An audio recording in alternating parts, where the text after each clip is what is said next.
Well, okay, guys, welcome. A very happy Friday night to all of you. We're here to watch SmackDown. I think it should be good. A lot is obviously happening, in the WWE. This weekend is going to be a big one.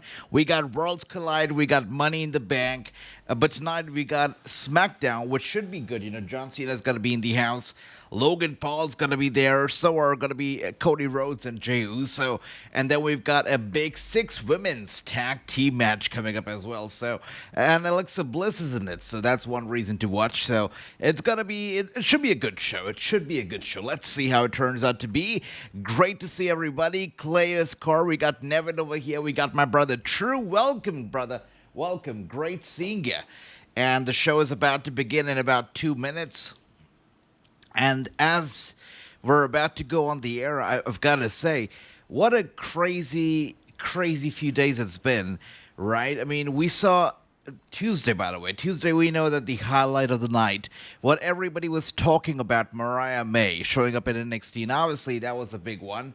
But what happened after the NXT tapings, right, outside of the Performance Center?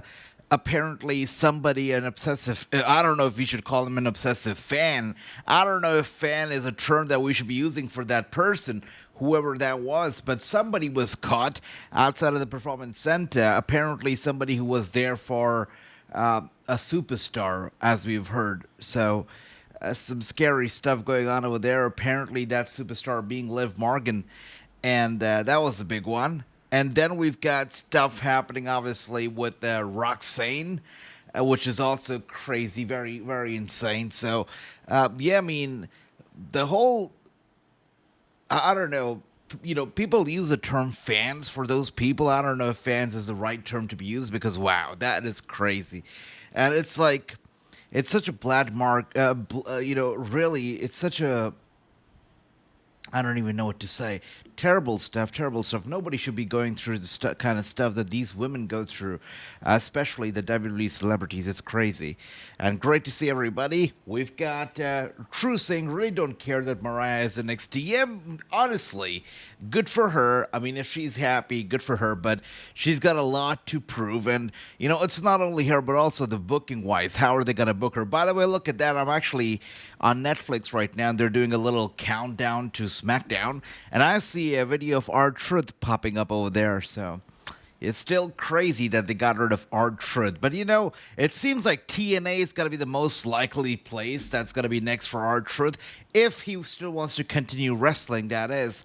Because TNA, if he goes there, he's still kind of part of the WWE, but he'll get a slightly lower paycheck, which is going to save them some money, but still have him on TV. So it's going to be an interesting and strategic way to still have him on TV, still have him on board, kinda, but have him on at a slightly, or maybe much lower paycheck. So let's see. They're saying that TNA is interested, and why would they not be? We'll see how that goes. Once again, great to see everybody. Demented, yeah, you're right about that. Demented indeed. Very, I mean, the kind of mindset that you've got to have to do stuff like that, right? You're right about that. Good to see you, Ricky. Welcome. Ricky says, I'm so happy for Mariah May that she's in NXT, and she's going to be your next NXT champion. I like that. Ricky, once again, great seeing you. Welcome. Let's see how SmackDown is going to be here tonight, right? Let's see.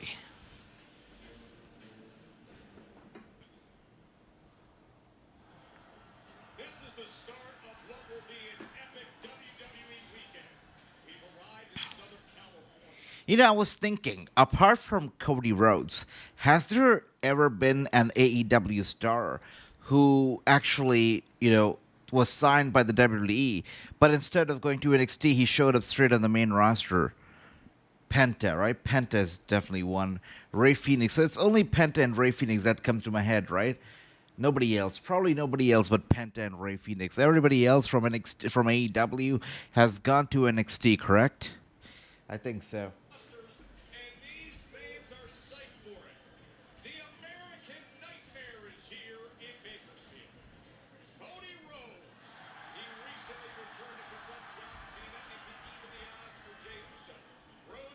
I know. I heard. I was reading the chat. It seemed like this past week was a pretty good show, but that's okay because we're not missing out on the big one. We've got a big one next week. It's gonna be a 4 hour long AEW, so that's definitely exciting, and seems like pretty jam packed too. So we're gonna be watching the 4 hour long Dynamite next week. It should be good, and obviously we are on the road to the big one to All In. And this is going to be a good six women's tag team match. I mean, we're in for a treat tonight. We got Stephanie Vaquer, we got Alexa Bliss, and Rhea Ripley in the same team, as Ricky would call it, the dream team, right? And then we got Naomi, Roxanne, and Giulia on the other team. So it just seems like it's going to be a tag team match. Too good to be true. Should be good. Of the women's locker room, the undeniably talented and dangerous Giulia has arrived. And rounding out a six-woman tag team match, the Blonde Team, Roxanne Perez. They're all in the ring the night before they battle it out in Los Angeles. Wow. Did you hear that pop for Seth Rollins? That's crazy. That's a loud pop for Seth Rollins. And good to see you, Andy. Actually, that was not the pop for Seth Rollins, it was the pop for Andy. Andy, great seeing you. Welcome. Ricky says, sorry, everybody, I hate 4 hours AEW Dynamite and Collision. So boring. Wow. Ricky has got no filters. I see you, Ricky. I see what you're doing. No filters right there. And now we got Seth Rollins coming out, opening the show.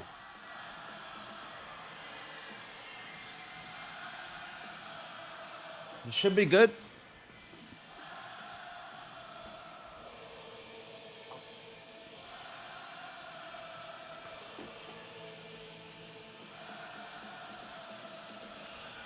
This obviously is not Monday Night Raw, so to see Seth Rollins over here, I'm a little bit surprised, but let's see. What does he want to do?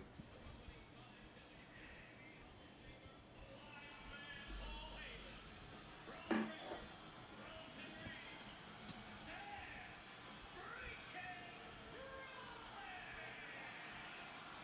to this roar here in Bakersfield. Jim Tessitore, Wayne Barrett with you. You know, absolutely. Good to see you, Nicholas. And Rhea Ripley keeps it real, right? So she doesn't have to hide her emotions. Obviously, a lot of the locker room very supportive of R-Truth and very, very, very, sad to see R-Truth being released. So Rhea Ripley, no exception right there, Nicholas. Once again, great seeing you. And we got True Singer on that island all alone. Ricky, you're there all alone, Ricky. Ricky says, by the way, sending our prayers and love to Roxanne.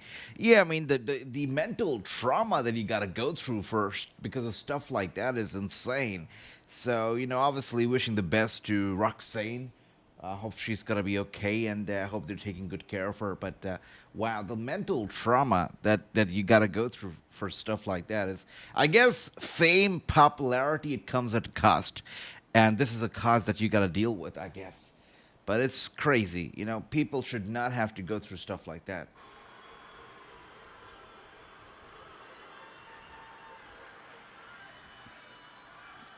I used to wear sunglasses before, these guys made it seem like cool. I made it cool because before they did. Yeah.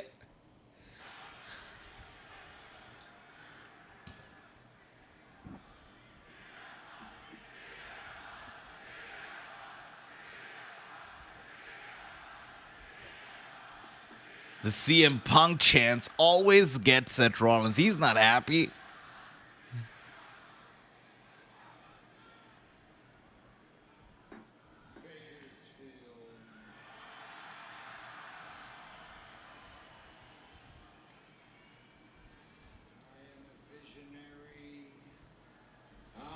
Revolutionary. I am Seth freaking Rollins. Tomorrow night, I take everything. You guys are gonna call me crazy, but I was sleeping, and I just realized it now that while sleeping, I dreamt of who is gonna win the Money in the Bank. I mean, call me crazy. I've not had a WWE dream in years now, but I probably did sometime because it just flashed in front of my eyes. That dream. It was not. It was. I don't even know. It was not Rollins. I think for sure. Wait, for certain.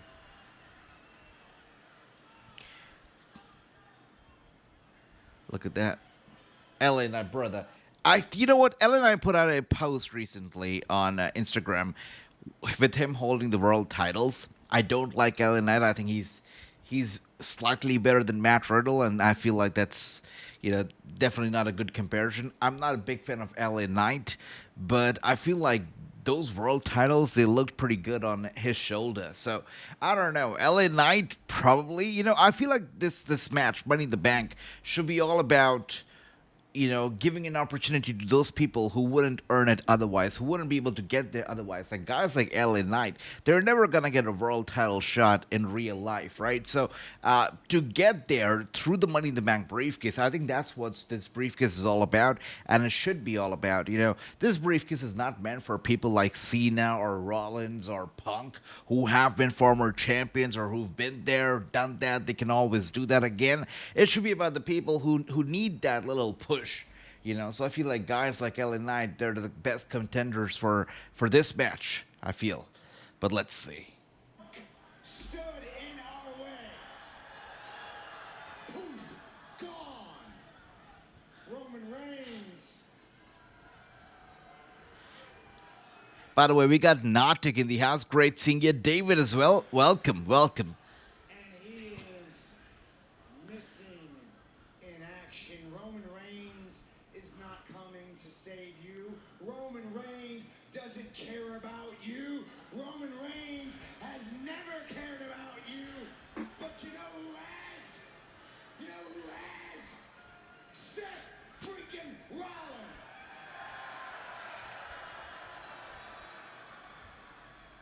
And I will drag all of you, kicking and screaming if I have to, into the future, because that's what I do. It's what I do. Okay, sorry. Not just for me, not just for us, for the entire industry, and there is nobody who can stop me. I don't know if that was a dig at Elon Musk, because that's what they say about Musk, and he says it is as well that he's going to drag the world into the future. I'm not sure if that was actually a dig at Elon Musk, but definitely seemed like it to me. By the way, Solo Sikoa showing up in all red, wearing the wrong colors on the wrong night, but I guess that's okay. Power Trio, say hello to SmackDown's Power Trio. Solo Sikoa, the U.S. champion Jacob Fatu, and the newest addition to Jacob Fatu looks like more of a rap hip-hop superstar than Travis Scott ever did. Look at Jacob Fatu. He's got the looks, he's got the X factor, he's got the swagger, unlike Travis Scott, right? I mean, look at Jacob Fatu. What a guy. And we've got Andy over here with a question. Andy said, what happened to Roxanne Perez? We'll talk about that, brother, during the commercial break. Big story, long story. And David over here says WWE needs to do something before Roxanne or Liv gets hurt. You're right about that, David. Totally about. Correct. We'll talk more about it in a bit.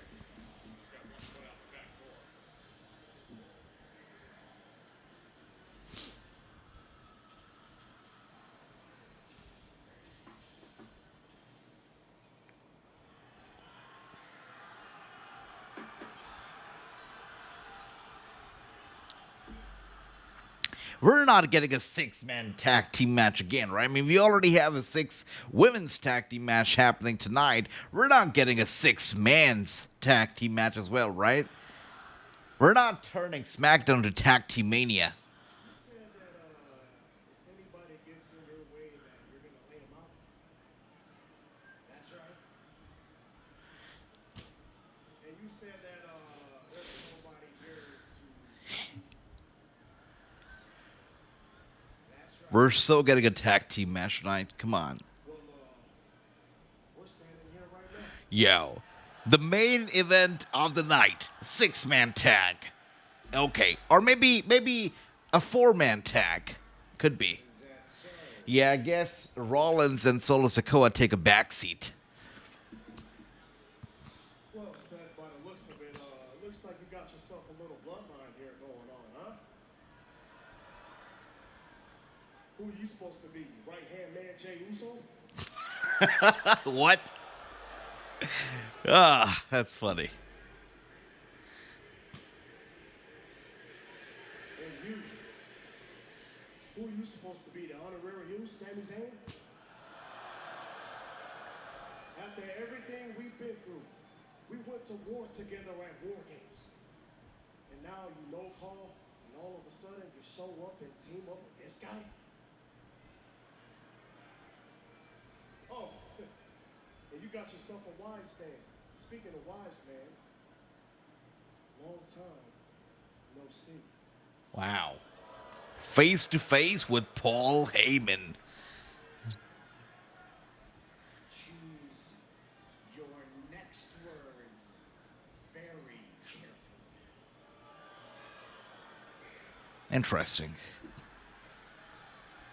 All right, let's cut to the chase. All I know is tomorrow night, I'm climbing the ladder, I'm grabbing that contract. And Honestly, I'm not opposed to the idea of Solo Sikoa winning the briefcase. I think it'll just add value to the little Bloodline 2.0 thing they've got going over there. I'm not opposed to it. I see. Solo, this is your turf. You feel threatened. You want to come push back. Are you threatened because Braun Breaker? That was a jump scare. The little The bark. future of this industry, and you're not? Are you threatened because big Bronson Reed could squish you like a bug at the snap of my fingers? You know, True says that Bronson Reed has lost some weight. I totally agree with that. He probably has, and he looks great. He looks very handsome. Fact that your own family would rather stab you in the back than have your back.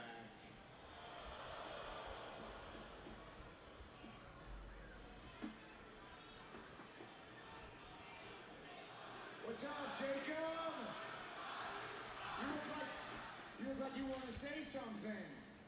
Come on, take the mic from Solo. You gonna let Solo talk to you? Man, shut up, man. All right, I see what you're trying to do. No. Shut your mouth, Seth. It ain't gonna work. Look, I'm just saying, he's a Samoan werewolf. I was thinking we could come up with a new nickname for him, like maybe Solo's bitch. Oh, okay.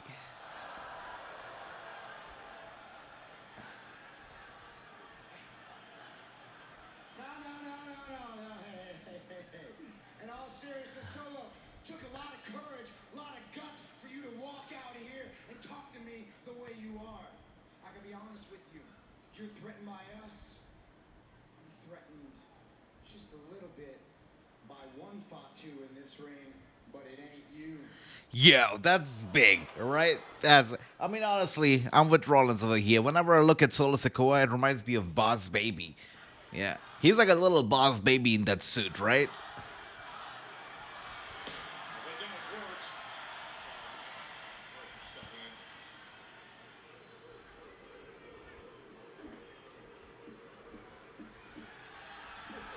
in. We're so getting a tag team match, guys. The main event of the night. 4-man tag team match.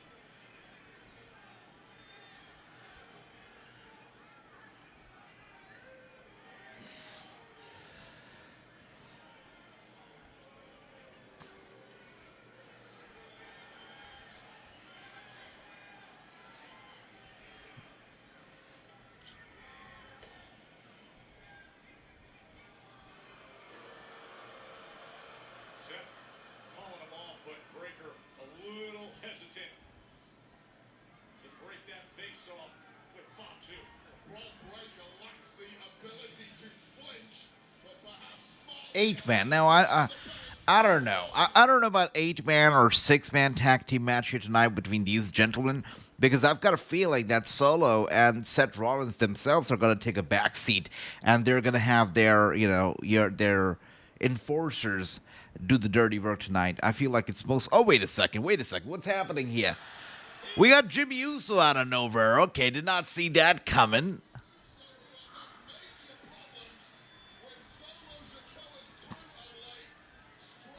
Interesting.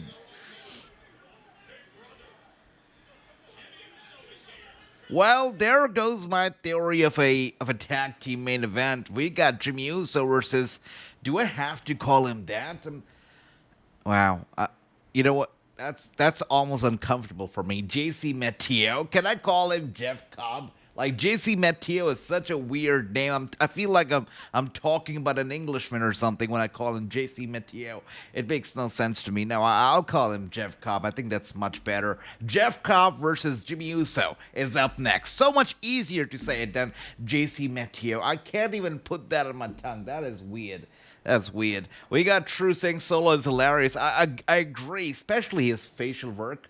You know, it's so funny when he's not talking, but he's talking with his face. That is the funniest thing ever.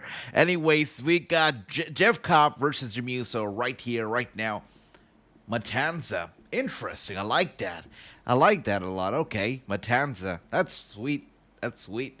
And David says that he's got episode number 15 dropping. That's you've already dropped it. That's great, David. Congratulations. That's pure hustle right there. Congratulations. I'll check it out. And we've got the match underway. I call him Baby Rhino. That's very, very accurate. That's very accurate. I like that a lot. Baby Rhino is great.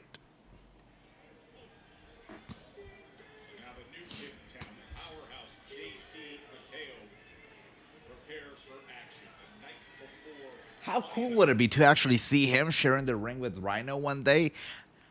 It's not impossible. Maybe one day. How cool would that be? They probably wouldn't want to do it there because, you know, obviously the comparisons would be crazy and they'd be out there. So, right about that. Jimmy about to lose a match? 100%, brother. I mean, Jey Uso is such a star right now. Can Jimmy get to that level? I mean, I don't know, especially looking at that outfit, that very glittery tank top or whatever the hell he's wearing right now. Not with that, you know, it's very generic. It's something that a rookie would wear, really. That is not a great outfit. I'm not sure where he wears that. I don't even think that's on sale on WWEshop.com. That makes no sense to me. Yeah, he definitely needs a wardrobe change. He definitely needs it very badly. The funny thing is that, you know, for the longest time, I couldn't differentiate between the two Usos. But when I was able to, I feel like I liked Jimmy a little bit better than Jay. But here we are with Jimmy right now, right?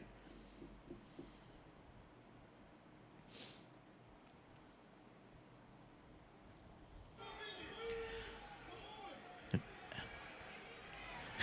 annoyance is now risen on the face of Jimmy Uso, who came here to fight. Not a very good look for Jeff Cobb, who just came in, and now he's acting like a scared kitten, right? He's just running around, walking around the ringside area, scared to get in the ring with Jimmy Uso. Okay, JC Mateo, I see you. It makes no sense. Not a very good look for him right now.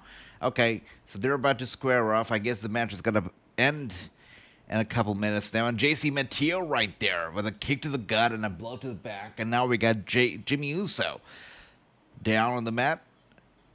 Poor guy. Poor guy. I guess Jimmy Uso. I guess, you know what? The boardroom meeting when they were trying to release R-Truth must have gone something like, we're getting rid of R-Truth, so who's got a job for us? Oh, we got Jimmy Uso, no problem. That's what he's doing right now. He's become the next job guy. Really. And a chop to the chest of Baby Rhino, Matanza, Jacob Fatu, I'm sorry, Jeff Cobb, whatever you'd like to call him. True, you know they will, says Andy.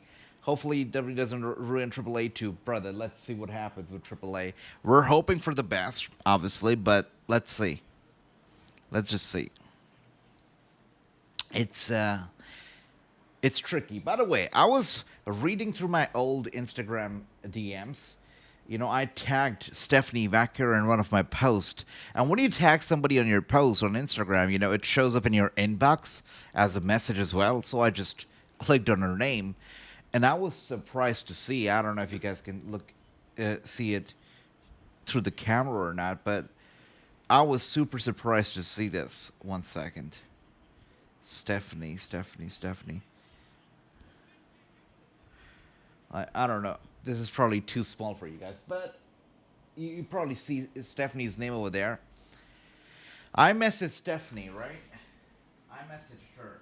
You guys probably can't see it. I messaged her in 2020 asking for an interview, and she replied very quickly, very promptly, and she said, "Sure, we can do an interview. I'd love to do an interview with you, but I can't speak English. So how are we gonna go do that?" So this was back in 2020. She could not speak English. Can you believe that? And I said, "Okay, I'll try to get an interpreter for us," but I couldn't. So that's why we couldn't do the interview back then. So, but it's crazy to me because 2020, we're talking 5 years ago. She could not even speak English, and 5 years later, she doesn't. She's not proficient. She's not 100%. She's not very fluent, but she does it. She gets the job done, and she's signed by the biggest wrestling company out there, globally known, and mostly delivering in English. That is WWE. So that's a pretty big milestone for her. I mean, what a big achievement in all these 5 years. But coming back to the topic of AAA, it's let's see.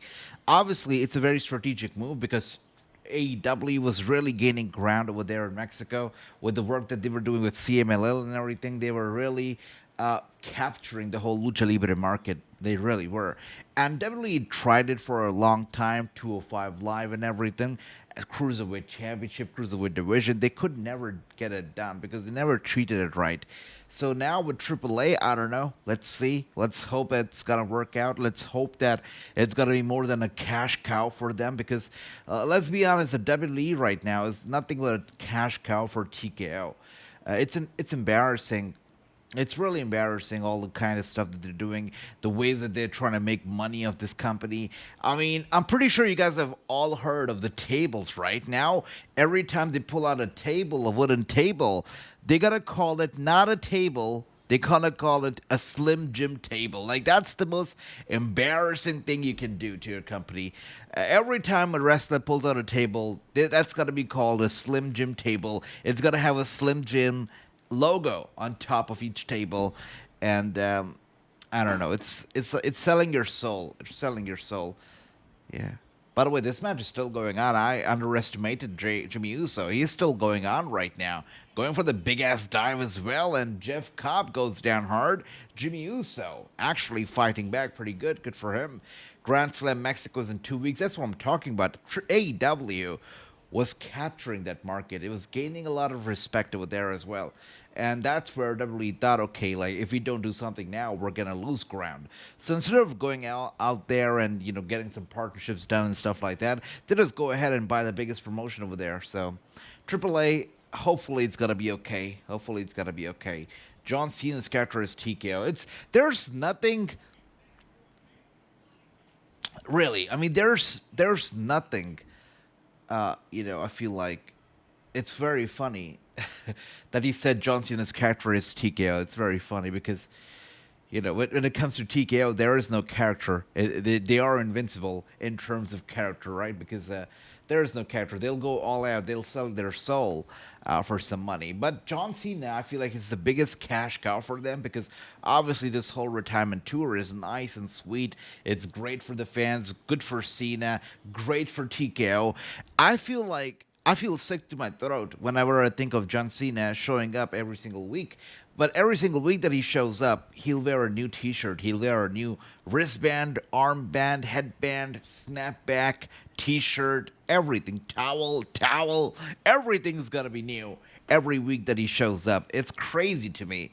That's really crazy. Each of their shirts go for like about $35 or so. So every single time he shows up, there are hardcore John Cena fans who will buy every single one of those shirts. And it's insane to me. It's really insane to me. Yeah. John Cena might show up tomorrow. People were hoping that tomorrow's match would also include Travis Scott, but that's clearly not the case.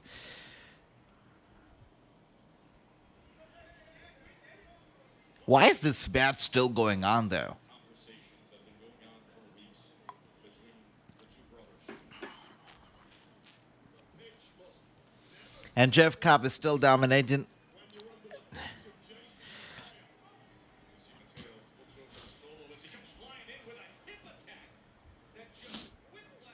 Crushing Jimmy Uso's face right there in the corner with his hip. It's a time waste. I agree with that, true. I agree with that. You know, people were getting very, very excited about the show tonight because of that six women's tag team match, and understandably so. You've got all the big women out there, right?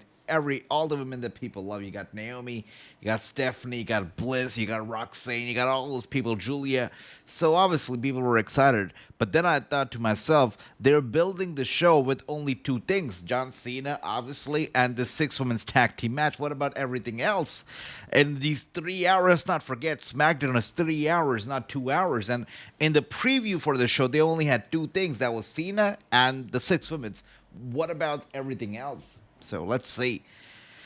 Naomi better win tomorrow. Brother, I hope so too. There will be nothing better than a deranged Naomi, the very scary Naomi, winning that briefcase and just threatening the champions week after week. It's going to be very unpredictable. It will be nice. And I'm very happy that Naomi has. I know that she loved her neon colors and she loved to dance and everything when she used to come out. She loved that gimmick, but it got old very quickly, and it wasn't doing her any favors. People got used to it. It wasn't awe-inspiring as it used to be when she first made its debut. But it was not magical anymore, and it wasn't helping her career. So this new shift in her character, this new shift in her storytelling is interesting. It's new, it's fresh, and she's doing it better so far. And Ricky over here with the solo comment, I like that. By the way, Jimmy Uso trying to get back some ground, and an elbow strike to Jimmy Uso, a chop, a clothesline, and he goes down hard. We got Bully Ray saying he's picking Alexa Bliss to win. I would not be against Bliss either. I feel like if there's if I had to pick one women's superstar who I absolutely adore the most, if I only had to pick one, I would say Alexa Bliss any time of the day. I think she is adorable. And, even the fan interactions and all that she has, they feel very genuine to me. I like Alexa Bliss a lot. She's great. I'd love to meet her one day. So. Jim, you can come back. Do you want to come back? Do you want to join up? Time and time again, the offer's been rejected, and thus the punishment continues. This does not appear to be about beating Jimmy Uso tonight. It appears to be about torturing Jimmy Uso to convince him to re-enter Solo's group. Oh, Big Jim, Samoa drop! There's a lot of power still left inside Big Jim Uso.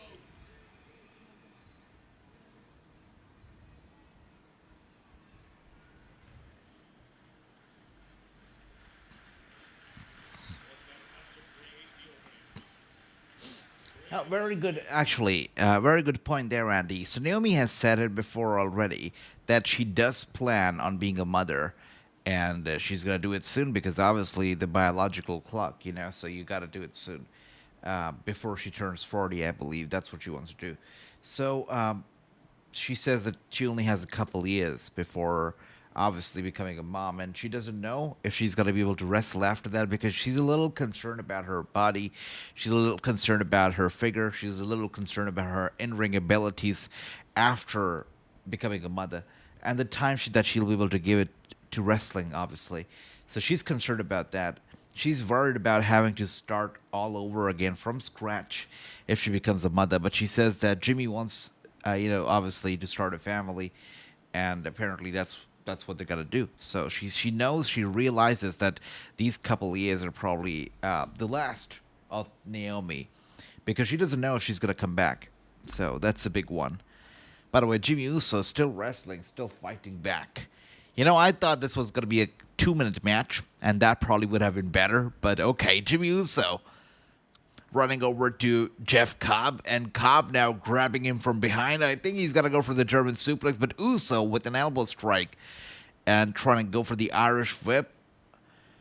JC Matteo, oh dear, tossing him down hard.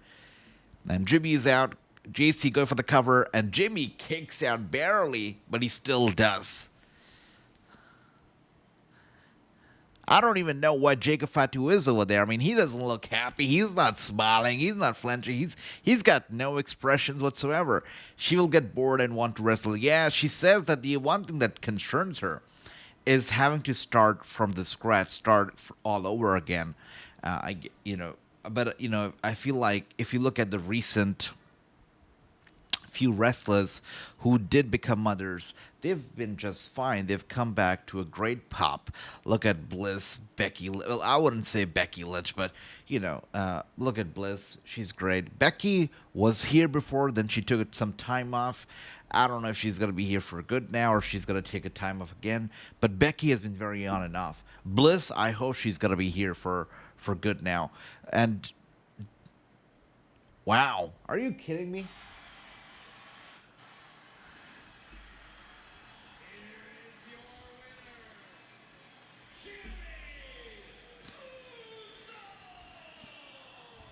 Well, good for Jimmy Uso, guys. I mean, we called him a jobber. We called him the new R-Truth. But Jimmy Uso proving us all wrong and getting a victory over JC Matteo. And I guess JC has got some problems with Jacob Fatu. The discord between the two big men.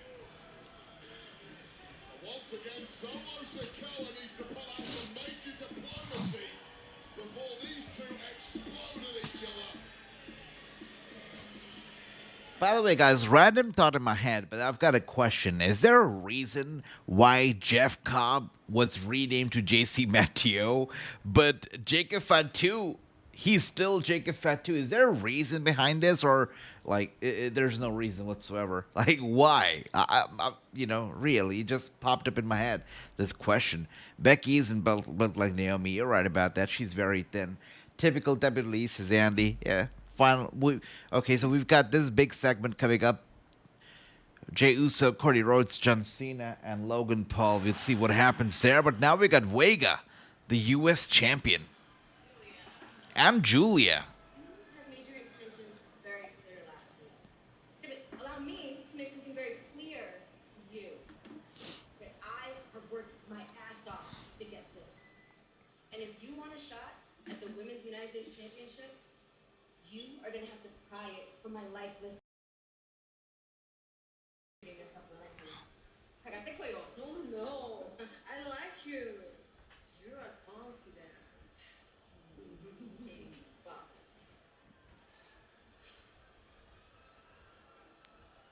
Pledge your allegiance. The U.S. champion. I don't know. Sometimes, people whose English is like, second language, when they cut a promo or do a segment, it just turns a little bit cringy. I mean, Julia's little segment over there, or, her little dialogue delivery, it just felt a little flat. It felt like she wanted to say something more, but, Zelina just walked off. That was interesting. But okay. And now here we are. We've got Chelsea Green, the former First Lady of Wrestling. She's going to be ringside here because Piper Niven is going to be in action against Zelina Vega. I hate the mask. I hate the mask that these women like to wear whenever they break their nose. Of course, Trish Stratus was the one who started this tradition, and now, of course, Chelsea Green is adapting it. We've seen many women do it before. Carmella used to do it for the longest time. And now it's Chelsea Green. I hate that mask. Cody Rhodes did it for quite a while. I think we all remember that very weird WrestleMania 27 where I think he fought the Big Show, right? Cody Rhodes in that mask was crazy. We got AJ, because Jacob Fatu is related to Dwayne Johnson. Oh, interesting. Interesting theory. My brother Andy. We got good for Jim. Maybe Cobb did not trademark his name. Probably not. You're right about that. We got I like Zelina, but get the title off her. Well, wow, that's a big one. You want the title off Zelina? Well, she's happy, She's definitely happy. I'm more curious to see what's next for her husband, Malachi Black or Aleister Black. I'm curious to see where they go with him because obviously he had a nice little debut, right? People popped when he showed up, but where is he going to go from here? And also, let's not forget the guy on my screen right now, actually, as we are waiting in the commercial break, Rusev. What's next for Rusev? Or should I say, where is Rusev going to go from here? Because he didn't even start. Like, that little feud with those, Akira Tozawa boys, I don't know. I don't count that as a debut. When is his real debut going to come? What is he going to do next? That is what I'm interested to see. But obviously, Aleister Black is a big one. Chelsea Green should be the U.S. champion again. Me too. I agree with that. I enjoyed Chelsea Green's little role play as the president of WWE. I like that. So why not? Why not? Piper Niven will be released soon, just like The Miz. Let's see. Let's see. But do you think that The Miz is released? I mean, or will be released? Because obviously the rumor was there that, okay, he's removed all his mentions of WWE from his social media. He's unfollowed their accounts. Will he leave the company? I don't know, because the company has given a lot to The Miz, obviously, right? He got his reality show. He got his wife. He owes a lot to the WWE. So is he gonna leave the company over his friend's release? Let's see. Let's see. Triple H should have never brought Rusev back. Yeah, I mean, let's see with Rusev and Aleister Black. How are they going to be treated? Are they going to be treated better? Are they going to be treated fairly? Time will tell, because right now I see nothing but darkness for both the people. But Miz will host the American Gladiators reboot. Is that right? I like that. Miz is still winning in life. He's great. He's got the charm. He's got the charisma. And just like Andy said, I mean, if he's getting these hosting gigs, then he's set. Then he doesn't have to wrestle. He'll do a lot of things that, doesn't involve wrestling. So good for him. And you're right. He is winning in life. I was looking back, actually.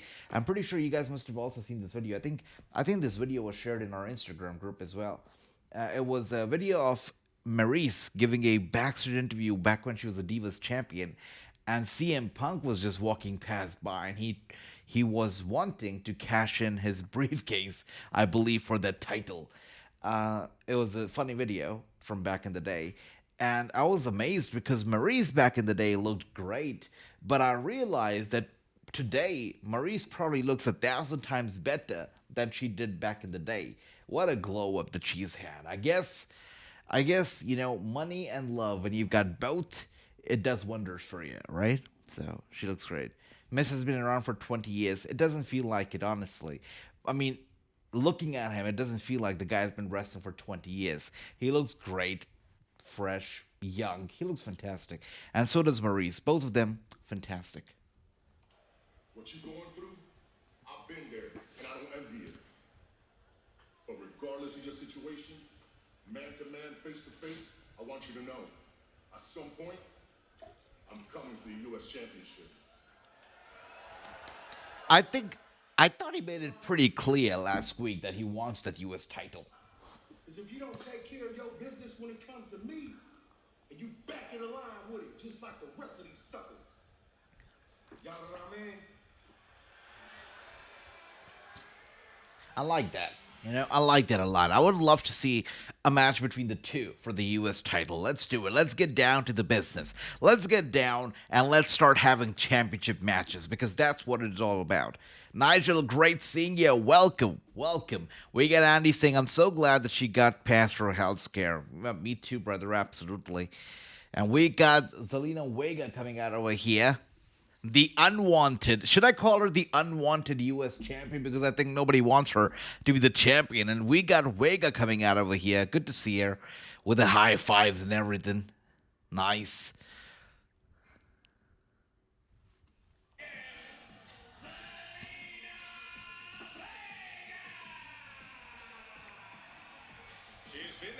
Let's play a game tonight, guys. Every time a wrestler comes on TV, just in the chat, let me know, what does that wrestler remind you of? It could be anything, right? It could be a name, a place, an animal, a thing. It could be anything, right? So just let me know, what does that wrestler remind you of? I'll start. When I look at Zelina Vega, I'm reminded of Twitch instantly. That's the first thing that comes to my head when I look at Zelina Vega. It's Twitch all the damn time.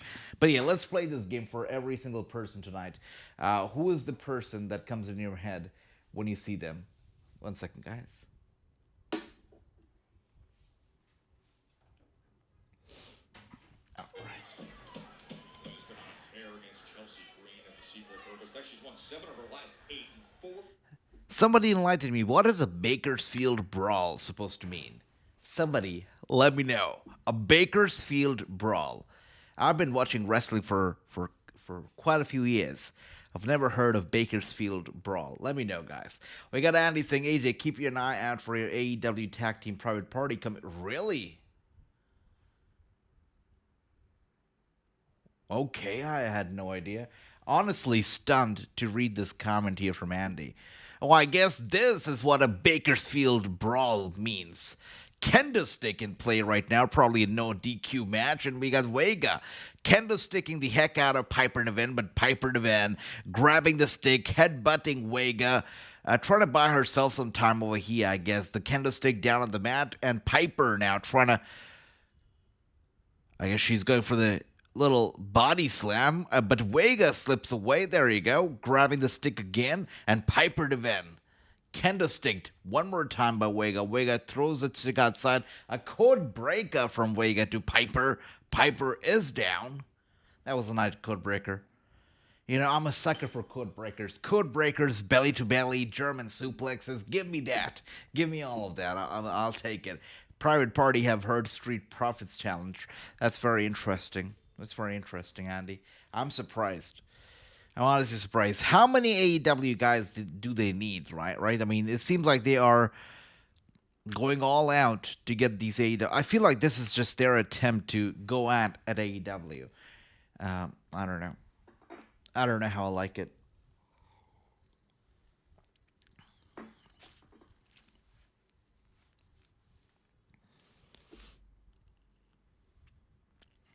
Step, Piper, able to get the best of her. Up on her shoulders and then slams her head down. Edge of the apron. Well, that could break a jaw, that could scramble the brains, and it can certainly break a nose, and it's all fair game. Wow. Oh, boy. Basement cross body, completely shaking the ring. It's dominance here for the Secret Service.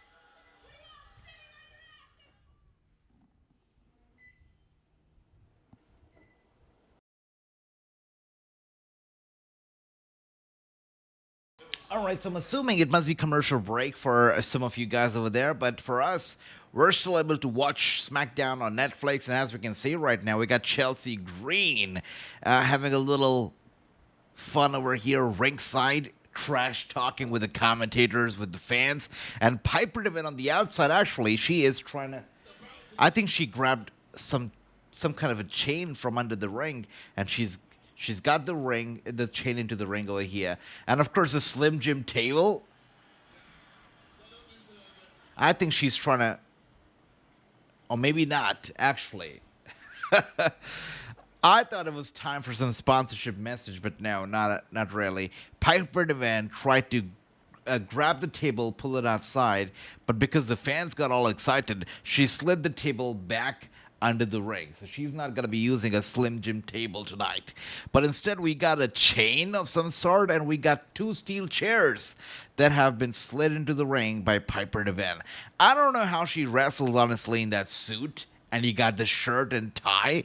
That's got to be interesting. I mean, I remember Baron Corbin, right? I mean, when he used to come out in that formal attire, he still used to take off his suit, right, before he used to wrestle. So it's definitely interesting to see Piper Niven wrestling in, like, all Secret Service suits. Interesting.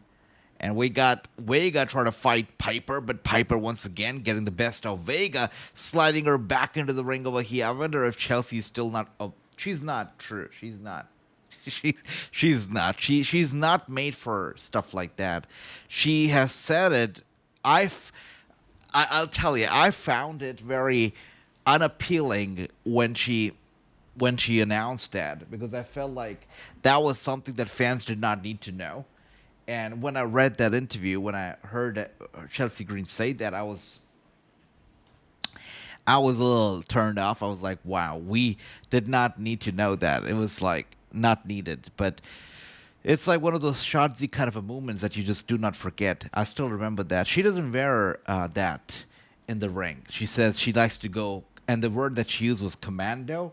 She likes to go commando in the ring. So, and she says it's no secret. Like, the entire locker room knows it too, which I don't know why the locker room needs to know that, but they know that. Yeah. By the way, Chelsea Green over there, poor lady, she was going to go for the little wrecking ball in the corner, but instead goes head first into the steel chair. And now Vega trying to get the best out of her. And the tables have obviously turned around. It is Piper having a hard time over here. Vega targeting the bad leg of Piper Deven, I guess. She's targeting the left leg. And Piper grabbing Vega, slamming her down, actually. Going for the cover. And I guess we are going to be back on the back after the commercial break, even in the U.S. True, don't even get me started, right? We're not going to talk about that. That's like so gross. We're not going to talk about stuff like that. And here we are now. We got Piper with the chain in hand.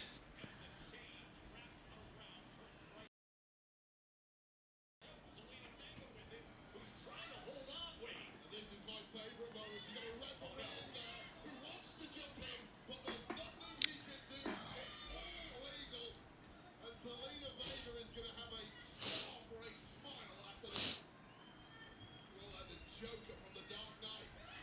With the pressure that is being applied by Piper Niven. Look at the pain in the eyes of Zelina Vega. Oh, and then knees are right in the That's crazy. Piper Deven is going ruthless over here on Vega and finally takes off her suit. Good for her. And she's, after sending Vega, of course, head first into the turnbuckle. Vega takes, it is Piper who takes off her suit jacket over here. And wonder what she has in mind. Grabbing the steel chair. Andy, absolutely gross. Absolutely gross. We're not going to be even thinking of it. Don't even make me imagine stuff, right? Absolutely gross. And here we are now. Oh my goodness. Piper Deven goes head first into the steel chair. Vega obviously trying to cover her, but Piper very cleverly rolling out of the ring. Brother, true. Don't make me imagine stuff, all right? We're going to stop right here. It's like, this is exactly like a Shotzi kind of a thing that I'd like to forget, but I can't. And thank you, True, for starting it, but wow, I'm not enjoying it. It's like gross, absolutely. And Vega going for a nice moonsault, taking out all three ladies, actually. Alba, Chelsea, Piper, all of them down. And Vega now getting back into the ring, climbing the top turnbuckle. Andy's enjoying it. Andy's enjoying it as much as True is. And here we are now. Nice left hand to the face of Vega. Vega a little dazed, a little dizzy up on the top turnbuckle. And Piper Deven, I still remember the time when the Big Show did a little superplex on Mark Henry, right? I think it was TLC pay-per-view. It was a good pay-per-view. And the ring came crashing down. It was so good. I think they tried to recreate that whole thing with Braun Strowman. I don't know. Was it Braun Strowman and the Big Show? I can't recall who the other guy was. I think it was it the Big Show or was it Brock Lesnar? It was somebody. But it was Braun Strowman for certain. And they tried to recreate that. It was not nearly anywhere the same because when Big Show and Mark Henry did it, it was so believable. The other time, not very much so. And Chelsea Green, by the way, getting involved, taking out Zelina Vega. I wonder why didn't they do it sooner, right? Exactly. It's a no DQ match. I wonder what was stopping these two ladies from getting involved and helping out their friend Piper. Piper was doing it all herself. This could have easily been a 3-on-1 match. They're finally doing it.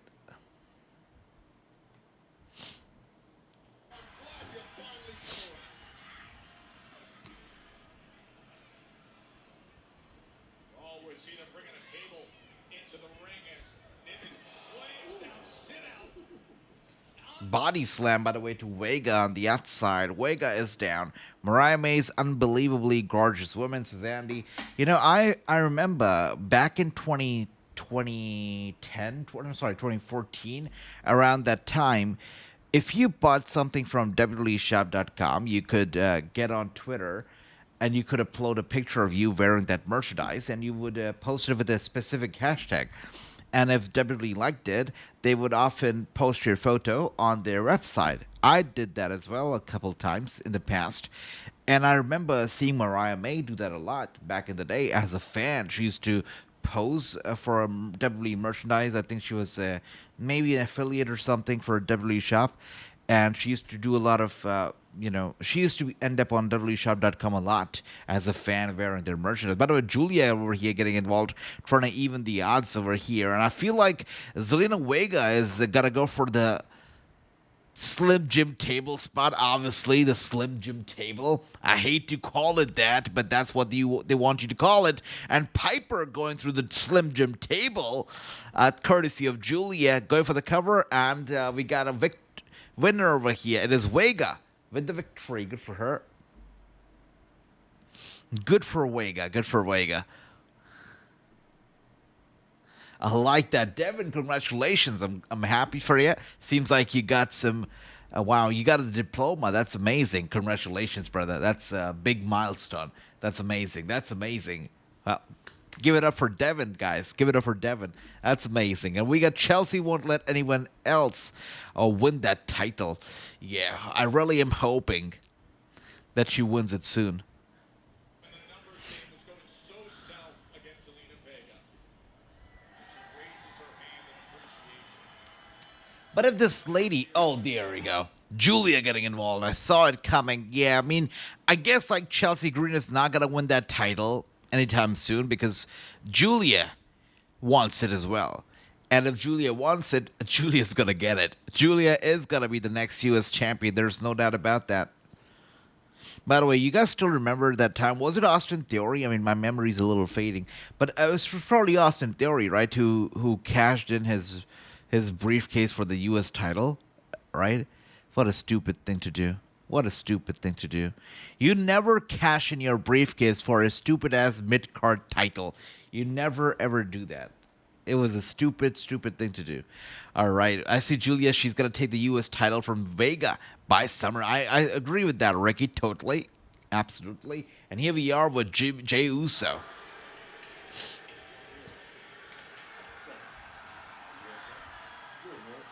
Still banged up from Monday, but ain't nothing happened. You good? Good. You look good. What's up with it? You straight? Why nobody keep asking me that? Whoa, chill, man. You got a match tomorrow? Big title match on Monday? We just want to make sure the Yeet man ready to yeet when it's time to yeet. Good, Oos. I'm a champion now. That's what champs do, Oos. Answer the plate, run the call. But look, though, only thing we got to worry about is what John Cena and Logan Paul have to say tonight. Other than that, worry about tomorrow. Yeah.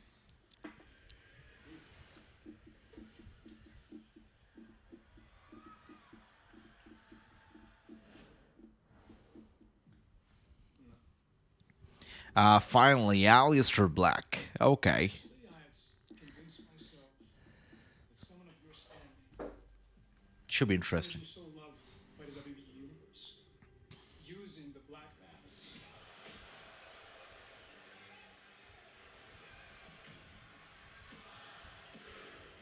Using the black mass was almost respectful. And in a weird way, I still respect it, but the longer I think about it, 1 second, guys. the more I think that you stole something from me. And that does not sit well with me. See, it's funny what the human mind can do. But now, I want to take away all this security that you had in my match. No Shinsuke Nakamura. No relaxed rules. Just you and me. And none of the shadows that now drag you into life. Let's see what's left of you. But if you beat me out tonight, I will look you in the eyes. I will shake your hand, and I will admit defeat. All right, bro is just trying to enter a feud at this point. But okay, we got Aleister Black versus LA Knight coming up next. Let's see how this turns out to be. We got Cruising. I think they were a team in Japan. What are we talking about here? Who are we talking about? Let's see. What her name was? Who are you talking about? Ricky, Spider Lady? Oh, Tekla. Okay, you talk about the AEW star. Okay, makes sense. Thanks for that. True. Thank you. Makes sense. We got Andy saying, AJ, that's what Priest says he would do if he wins the if he was in the men's Money in the Bank. That's stupid, brother. That is stupid. Nobody should be using that briefcase for a mid-card title. Like, come on. You got to get away from that mid-card mentality when you have that briefcase. Like, I understand you've been a mid-carder all your life. You think you cannot do any better. But, you have an opportunity. Maybe try to do something better. Yeah, that goes out for the people like Matt Riddle and Austin Theory and everybody else. We got Devin saying, yeah, never cash in that briefcase or mid-card title. You think John Cena did that? Oh, well. What John Cena did was even more stupid. Like, this guy, Mr. Hustle, Loyalty, Respect, right now trying to be a heel. What a stupid thing to do. Announcing your cash in. Wow, what? So great, Cena. That was horrible. I still have not forgotten that day. Raw 1000. John Cena comes up a week before. He says, "Oh, I'm gonna do what's nothing been done before. I'm gonna announce that I'm gonna cash in my briefcase next week on Raw." That was the most stupid thing to do for Cena, and obviously the Big Show interrupted. Cost Cena the title. It's still like a movie playing in my head right now. That was so stupid. And we got Ricky over here saying, AJ, who do you think wins both men's and women's Money in the Bank? I picked Seth and Stephanie win the Money in the Bank match. Well, I'd like for Stephanie to win, absolutely, but let's see who all are in there. 1 second. Let's pull up all the names so I can judge right. Let's see.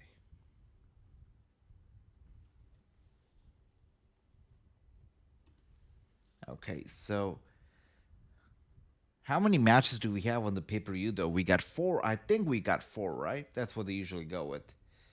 Yeah, we got 4 matches. No surprise there. Okay, so for the men's Money in the Bank match, we got Solo Sikoa, we got LA Knight, Penta, Rollins, Andrade, and brother, it would be, gosh.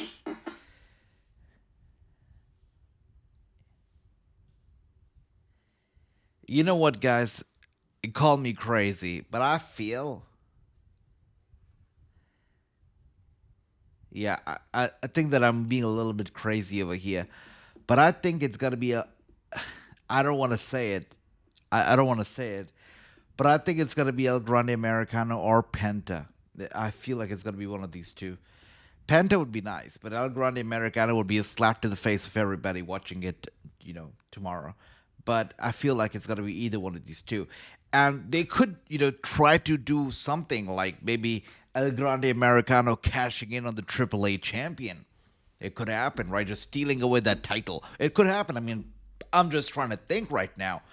What's stopping El Grande Americano from showing up at AAA and stealing the AAA title, taking it away from Mexico, from Lucha Libre?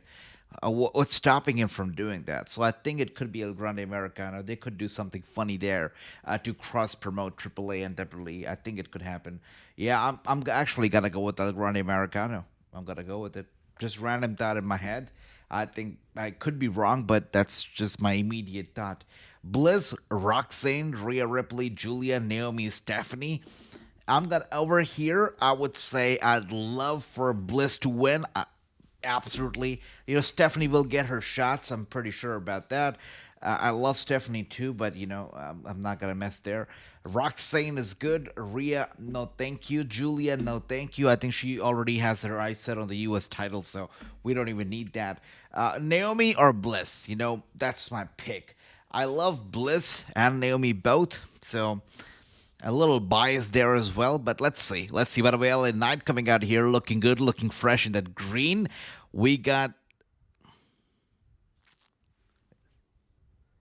Well, I did think LA Knight before, but now that I'm thinking about it, I think it's going to be El Grande Americano. I think so. I really feel like him cashing in and taking away the AAA title from AAA will be almost like CM Punk winning the WWE title and leaving the company. It will be almost as similar. And it would ruin Lucha Libre, let's be honest, right? It would ruin Lucha Libre. So, yeah, I think so. True says Rollins would be too obvious. Hopefully not. Hopefully it's not going to be Rollins. I know some people get excited at the thought of the architect coming back, but a briefcase is not going to bring the architect back. It's not going to happen. All I will say about Rose Club is that if La Parka isn't there, I think we'll see. I think we won't be disappointed there, Devin. Chad Gable is getting the title shot already. Ages, says Andy. Interesting. Let's see, brother. But I don't think he's gonna win it. I think he'd need that briefcase. But let's see. Let me talk to you.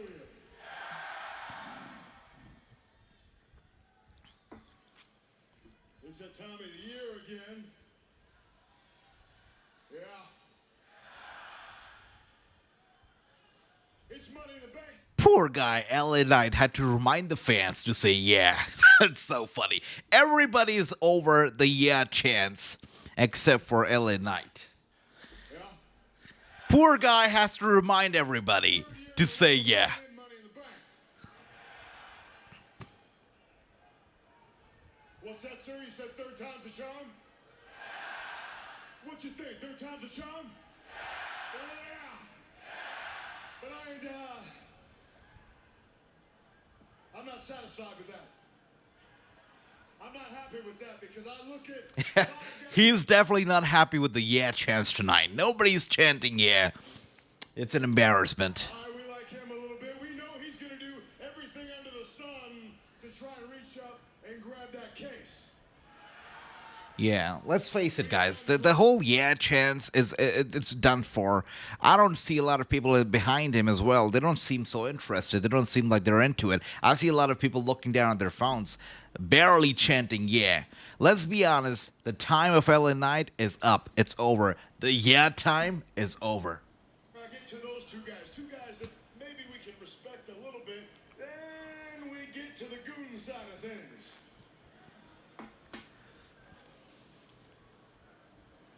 Then we get to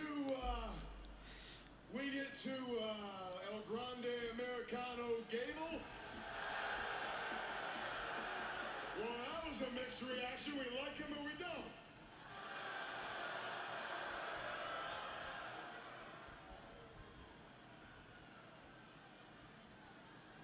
This has to be the worst LA Knight promo ever. Number 2, Solo. Really. I mean, I had a feeling that I'd feel the same way if I'm honest. And look, Solo, we've done this a million times. I can drop you on your head one more time, climb the ladder and take that case, no problem. But then I think about dummy number 3. barely any reaction. This is embarrassing. Had a whole lot of interaction with. I think about a guy who's recently got himself a little bit crewed up. He's got a couple guys running around with him, and I'm talking about Seth Rollins. Honestly, too much talking, very less reaction. This promo is embarrassing, honestly. It's terrible. Seth's been here. He's done that. He's had that case. He's been the champion. As a matter of fact, he's going to want to come in tomorrow, and he's going to want to burn it down. Burn it down. What you gotta Okay. understand is there's nothing hotter than an LA Knight with LA Knight in LA tomorrow night. Yeah. And what that means is you ain't gonna be burning the damn thing down because you're gonna get burned by this man. Yeah. But before we get there, I gotta think about tonight. And tonight, well, Aleister Black, he had a shot. And I understand. Look, this is a big deal here. Money in the Bank's a big deal. Money in the Bank can make careers. It can. This is such a bad promo. Barely any reaction. It tells you that this guy's just not over now. It's over for him. Three-way match. I did what I had to do, and I got the job done. If you got a problem with that, if that hurt your feelings, I'm sorry for you. But now what you did is you set yourself up to get your feelings hurt one more time. Yeah. And you will know coming into LA, coming into California. We're in Bakersfield tonight. He ain't gonna be in LA. He's gonna be sitting on the couch. He's gonna be sitting Brother, this is painful to watch. This guy is talking too damn much and getting no response. I know one guy who's glad this promo is over. That guy's name is LA Knight. That was embarrassing to watch. That was embarrassing probably to deliver as well. No reaction. I saw people on their phones not even looking at this guy. It was terrible. And I agree, true. He was filling too much talking. AJ, I've told you, WWE has officially been like a WCW before it was over. I think so, brother. It was terrible. That promo was terrible. And WCW before it died, probably you're right about that. And the WCW also, went through a phase. And that promo was terrible, I've got to say. Really, long story short, that LA Knight promo was embarrassing. And I've never been an LA Knight fan, but that was painful to watch. He looked uncomfortable. Really, no response to his chanting, no response to his nothing. Sounds like a standard WWE. This was terrible. I mean, this was like, what do I say? Should I say good or bad? I'm kind of happy because, I'm sorry, I probably shouldn't say I'm happy, but you know what? That crowd was like, they were my spirit animal because I wouldn't have cared either if LA Knight showed up. But that crowd really did not care. That was terrible. Nakamura appears to be heading back to NJPW. Well, good for Nakamura. You know what? This company ain't gonna give him any shot. So good for Nakamura. Like, really, good for him. Go wherever you want to go. By the way, did anybody actually catch the little interesting thing over there in that Aleister Black promo where Aleister Black kind of sidelined Nakamura, that we don't want any distractions, no Nakamura. Kind of an insult to Nakamura because can you imagine what a banger of a match would Nakamura and Black actually deliver? But here we are, Black saying, no distractions, no Nakamura, like Nakamura is nothing but a distraction, nothing but a little mosquito that you just, throw away, toss away. A little insulting to Nakamura if I'm being honest. I like, LA Knight, LA King, whatever you want to call him, LA Knight. I still call him an embarrassment because one word made him. That one word was and people are over that one word finally. These one-word superstars, I tell you, it's like, I'll never get behind a one-word superstar. Never. And here we are now. You know what's worse than a one-word superstar? It's a one-word superstar wearing a bright-ass green t-shirt. Like, that color does not suit LA Knight. Come on, take that t-shirt off. Good stuff. Yeah, he's listening to me. Good stuff. From Aleister Black, LA Knight stole his victory. Yes, Aleister Black, it was your black mass that put Shinsuke Nakamura down, but the I feel like TKO right now, in these past couple months, it feels even greedier than ever. And I wonder if Endeavor being, sold to another company is the reason behind that. Because if you think about it, the company that actually purchased the WWE has already been sold. So technically, we got a third company that owns the WWE now because Endeavor has been sold as well. So the Endeavor, that company that really bought WWE and put together TKO, has been sold to a third company. So we really have a third company running the company now. So technically that is the truth. So I wonder if that's part of the problem, if they're greedier than ever. Knight and Cross will be looking for AJ. That's so funny. Brother, I'm being honest. I don't know. I'm just being honest right now. And this guy, if LA Knight is not over in LA, okay, like I don't think I've got to say anything else, right? I mean, LA Knight is not over in LA. Can you believe that? Like that's like saying Jack Cartwheel is not good at cartwheeling. I'm just saying, right? And here we are now, LA Knight with the Aleister Black in a headlock. I think there's going to be nothing worse than Aleister Black losing to LA Knight. Should never happen. And a shoulder tackle to Aleister Black. Black goes down. Did anybody else notice that usually Vega and Aleister Black, like their segments or their matches are right one after the other. It's like whoever books the show's like, okay, I'm gonna put these two together, or okay, we got a Vega match. Oh, wait a second, I forgot to book her husband. Let's book her husband as well. Okay, tick. Like always, I've seen it like a couple times. I've noticed it that Aleister Black's matches or his segments usually always follow Zelina Vega's. It's interesting. Black should get the victory, Andy. Absolutely. Like, the other option is not even like an option here tonight. LA Knight should not win this match. He should not. It would almost be like Akira Tozawa defeating Rusev. Like, that should not happen. No.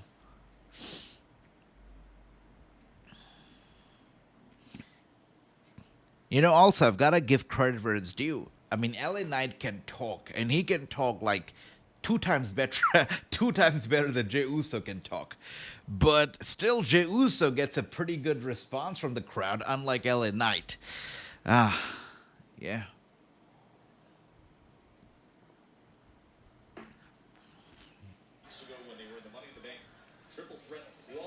Oh, so you guys were on commercials so far? Okay. All right. No wonder they were wasting time. Like, why are they walking around doing nothing? So you guys were on commercials. It makes sense. I see, Andy. Okay, TJ is great. Black isn't winning tonight. Well, that sucks. True. If LA Knight defeats Black, there goes his momentum, and I feel like I know exactly where his wait. Oh wow, he was gonna go for the big one on Knight, but Knight holds onto the ropes. I mean, if Black loses tonight, I guess we'll know exactly how his run is gonna go. It's gonna go terrible. Black should not win tonight. All right.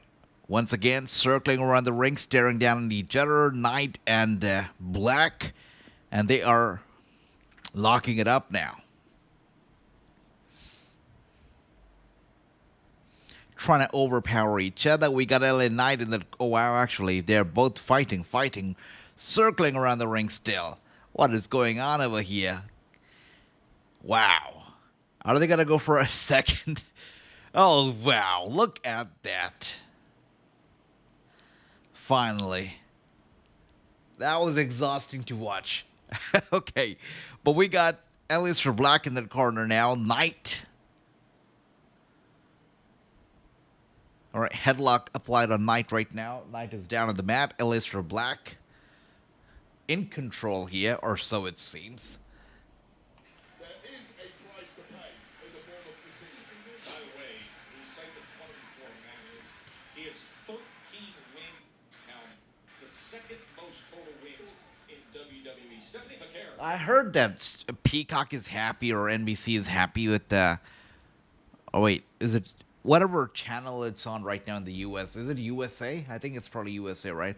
But whatever channel it's on, the network is happy that SmackDown is 3 hours because it's drawing good numbers, and they want to keep it 3 hours. So the dreams and hopes of us, that SmackDown is going to go back to 2 hours, it's not happening because the network's happy with 3. So it's going to stay there. By the way, this Raw this past Monday did not do so well on Netflix. It actually did not so great. If you look at the worldwide charts, Raw from this past Monday was like not even in the top 7, I think. It was like down in the list. So I don't know if it's people losing interest or just being a Monday night, but Raw did not do well on Netflix.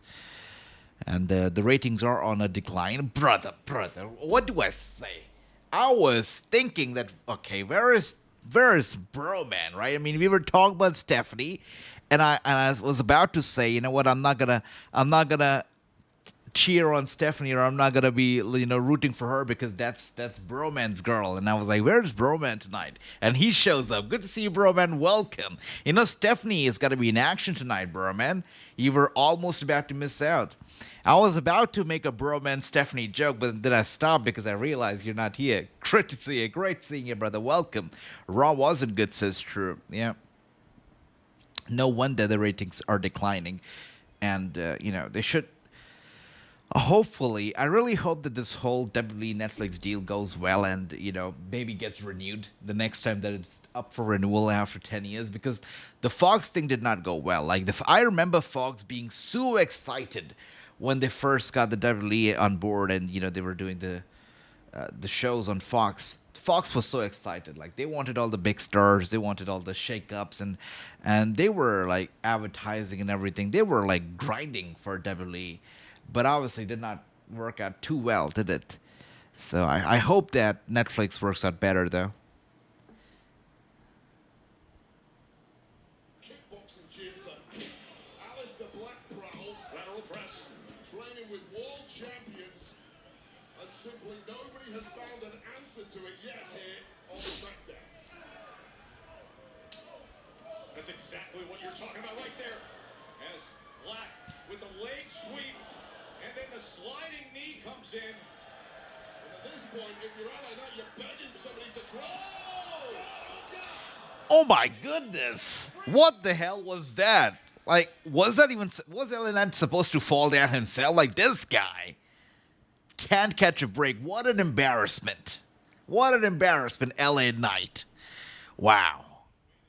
I don't think LA Knight was supposed to fall down with Alistair, but wow, was that embarrassing. Hopefully he's okay, though, because it feels like, it at least feels like Alistair Black landed on his head. I think LA Knight is okay. I hope so. But I understand that you guys are in a commercial right now. We are not. I can see it. They're both okay. All right, they're both okay. Good thing they're both all right. But that was embarrassing to watch. LA Knight just being LA Knight, I guess. And here we are now. Flying back into the ring, shoulder tackle. Alistair goes down. Knight goes for the cover. He kicks out. I know, true, but you know what? LA Knight. It's LA Knight. What can I say? I'm not surprised. I probably should not say that I'm surprised by that. It's LA Knight after all. A one-word superstar, LA Knight. Fox wanted them to be live all the time. Once they found out they didn't care. You're right about that, brother. They were all excited at first, but then they stopped caring. Especially like the final year of the company on Fox. Like, they did not care. I barely saw them promoting or stuff like that. Nothing. I know, bro, man. Tonight, well, it's more than Stephanie tonight, because tonight we got a big one. We got Alexa Bliss. We got Giulia, Stephanie, Naomi, all of them involved here tonight in a 6-women's tag team match. So it's got to be good. And Roxanne as well. I forgot Roxanne.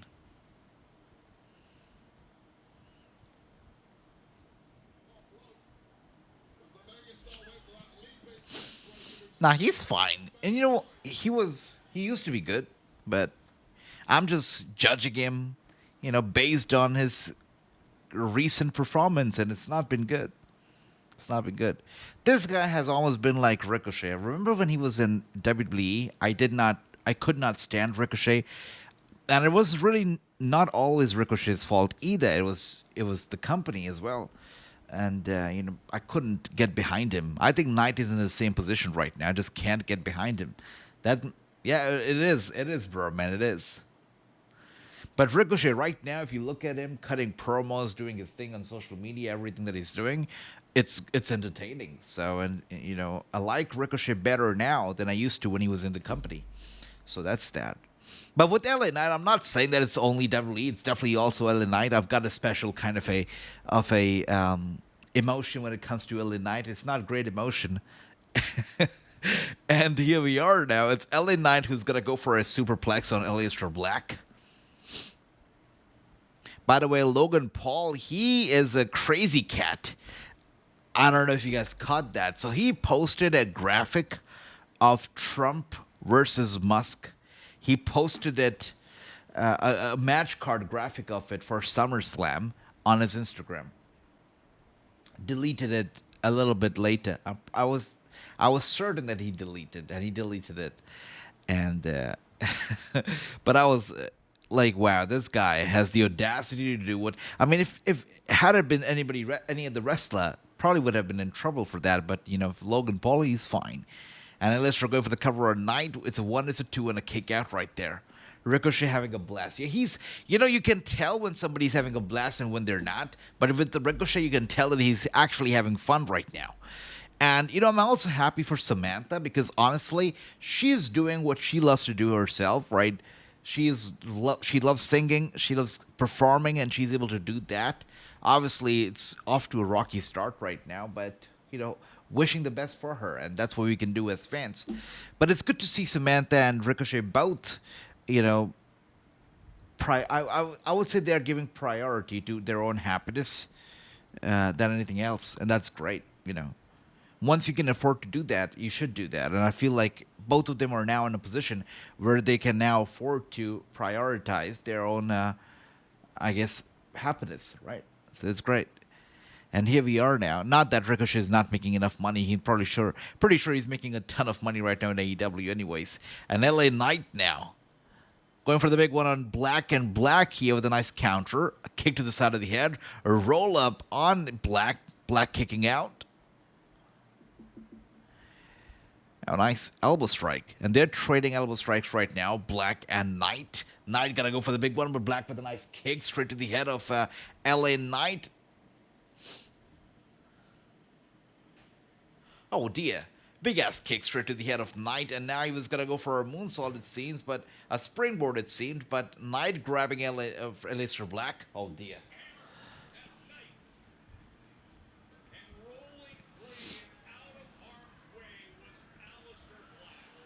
All right, Knight, as he was looking to cover Aleister Black, Black rolls out to say, oh dear.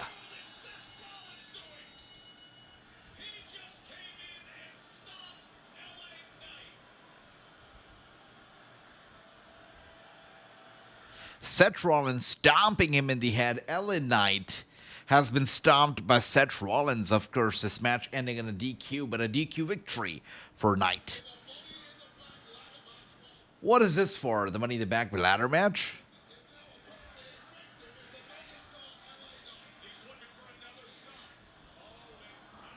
Black getting in the face of Rollins. I like that a lot. I like that.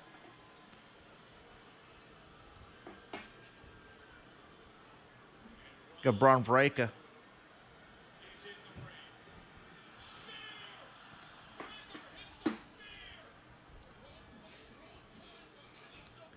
Wow.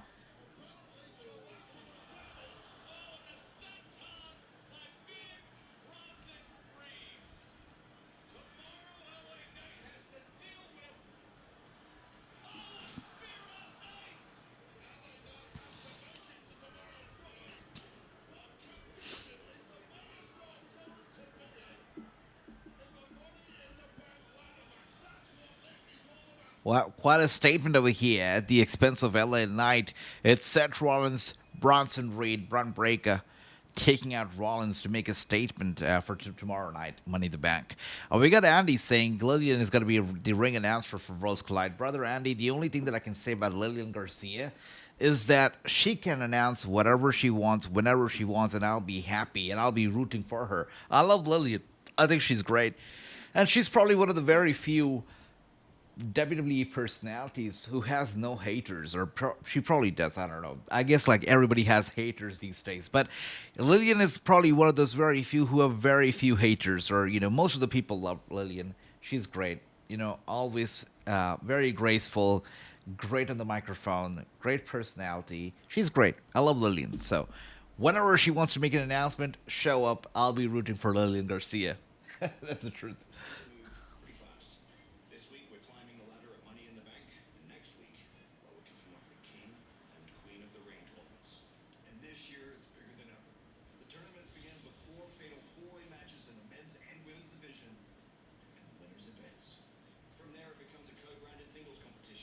So Saudi Arabia, is that right? Yeah, Saudi Arabia. Not surprised.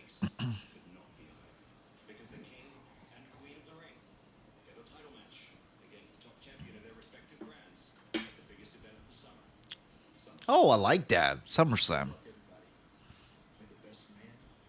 I like that, actually. Okay.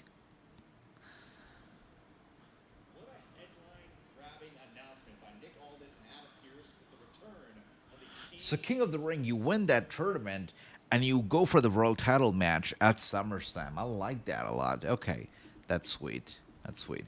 So Andy, they've just announced King and Queen of the Ring. The pay-per-view will take place in Saudi Arabia. The tournament kicks off right after Money in the Bank on Raw, and the winner of that tournament is going to face the world champion at SummerSlam. That's what's going to be happening.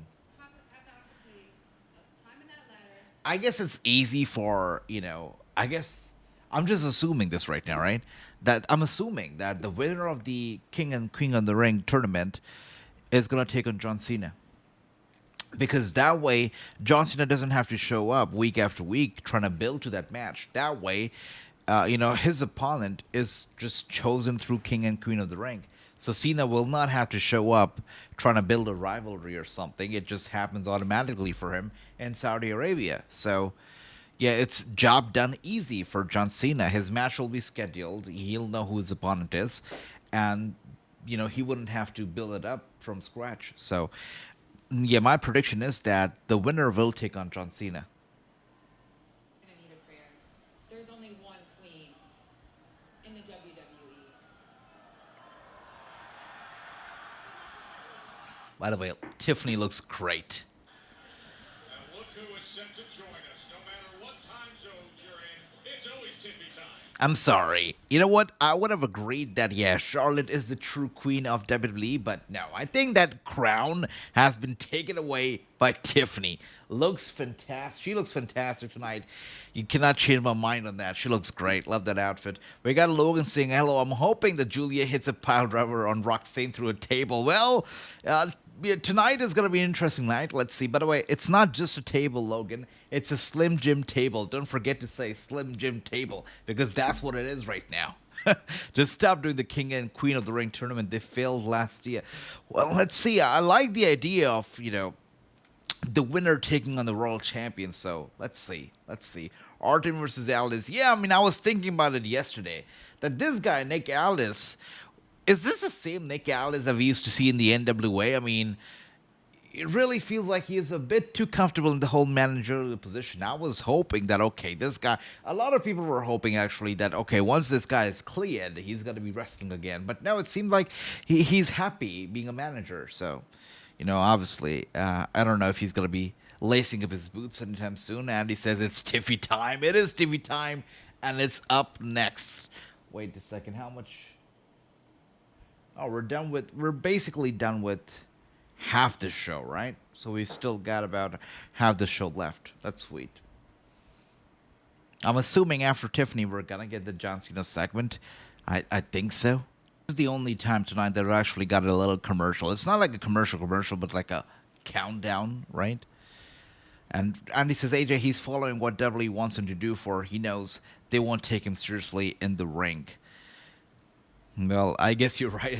At least by being a GM, he's still relevant. If he becomes a wrestler, and they don't give him the spotlight, then. But I don't know. It's hard for me to imagine Nick Aldis being irrelevant. It's like back in the day, a couple years ago, or maybe 3-4 years ago, it was my dream to see Charlotte and Nick Aldis, and in the same company doing what they do best.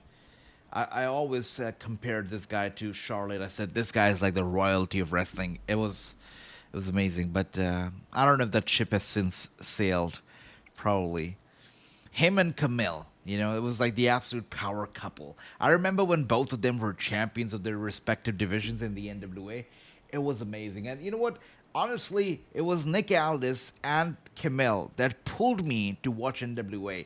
But then, the way that they treated Nick, and the way that Camille left, everything that happened over there, I felt like we had no reason to watch NWA after that, because that treatment of Nick Aldis, right? That the way that they treated this guy towards the end of it, I felt was a shame.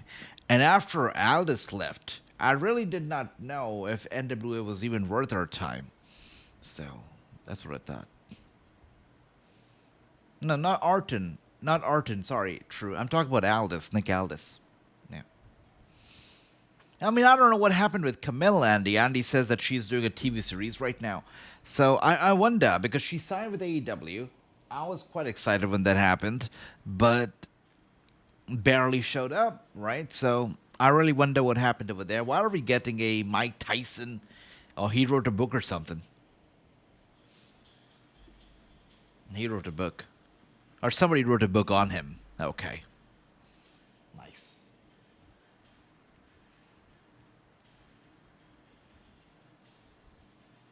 Yeah, I agree. I agree. Nick Aldis was the best NWA superstar in like recent history. They got rid of him. S-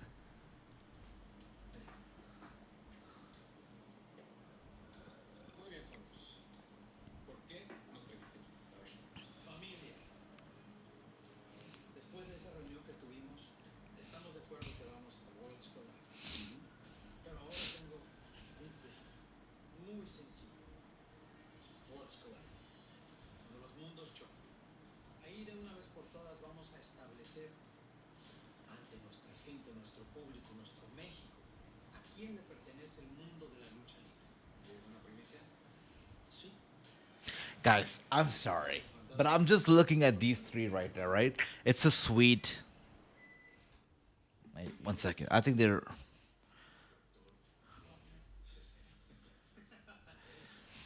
Estamos eliminando efectivamente el alma y el corazón de esa casa. Así que mucha atención. Sé que podemos, tenemos las herramientas para hacerlo. A establecer a quién le pertenece el mundo de la lucha libre frente a nuestra gente, nuestro público, nuestro país, a la voz de dos palabras. Legado. Familia. ¡Viva México!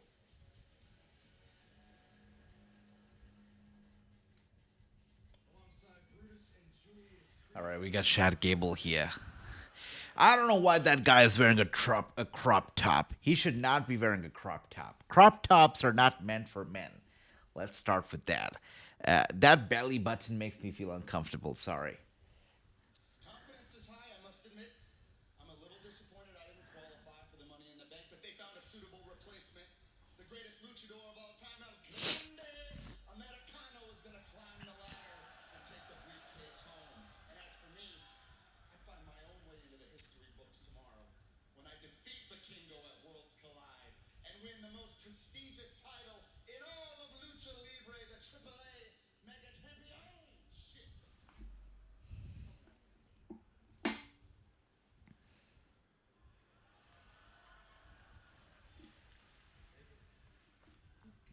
¿Qué le vas a ganar? ¿Al vikingo? He's a C. ¿Quién es el vikingo? ¿Sí? ¿Qué? ¿Sí qué? Hey, Andrade. No tiene idea de I'm sure Andrade said something funny.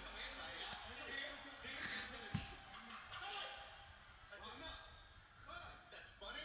Yeah, why? It's funny when El Grande puts you both through a ladder tomorrow night.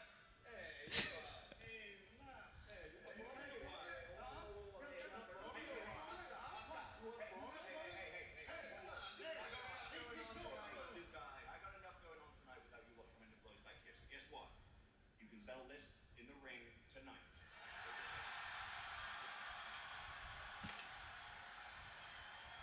That was so funny. A very clueless Chad Gable just saying C. That was so freaking funny. Okay, so America versus Mexico is gonna take place tonight. Chad Gable and the gang gonna go up against. Wait a second. Forget about all of that. We got Tiffany Stratton coming up right here, right now. She looks great. Love that. Love that. Champion, Tiffany Stratton! And 3 weeks ago, Tiffany time with that instant classic of a title defense against Nia Jax. Rock kick through steel chair for the prettiest moonsault ever, and now Love it. she comes here. How do you not love Tiffany, right? How do you not love Tiffany? Money in the Bank tomorrow. Just don't give her a microphone, though. Don't let her talk. Like, she's much better when she's not talking. All right.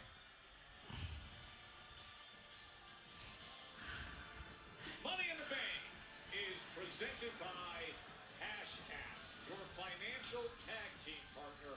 Cash App is always in your corner.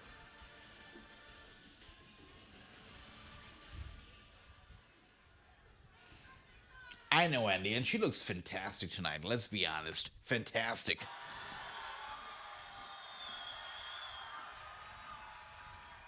Let's call it for what it is, shall we? Last year, I didn't just become the youngest Miss Money in the Bank. I became the it girl of WWE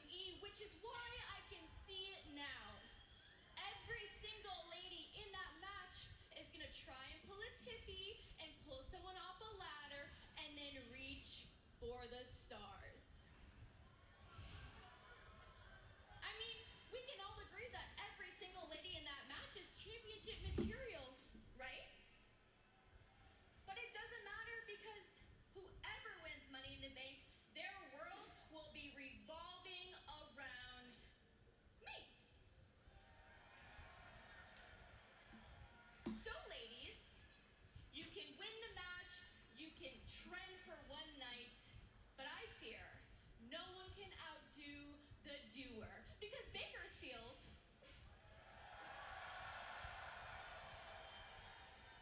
what time is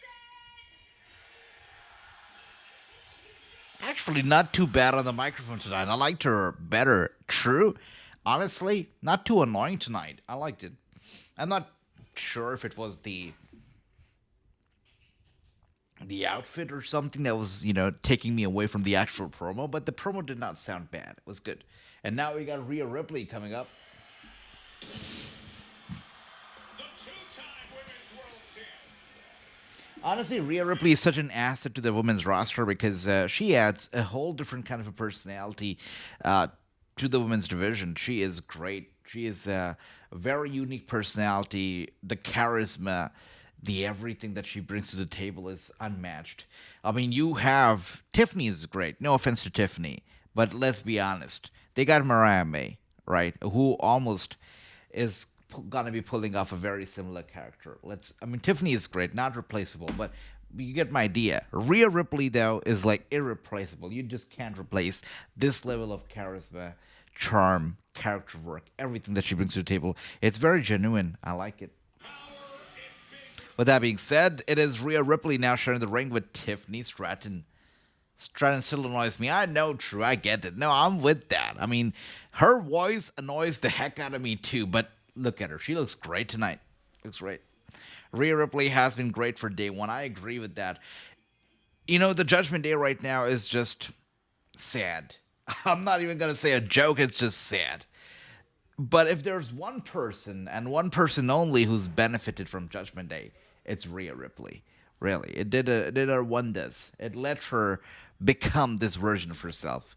It was like baby steps. Judgment Day was a baby step, but it helped her evolve into this version of herself. It's been great. My goodness. But I agree. Stratton is still annoying. True.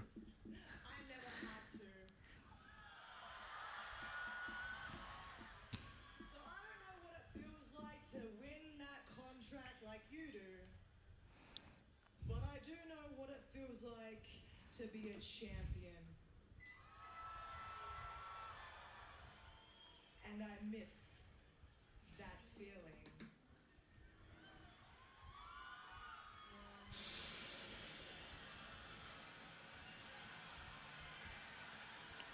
Oh, okay. All right, it's time. It's time. So we're going to be graced with Stephanie's presence not once but twice tonight. I'll take it. I like it.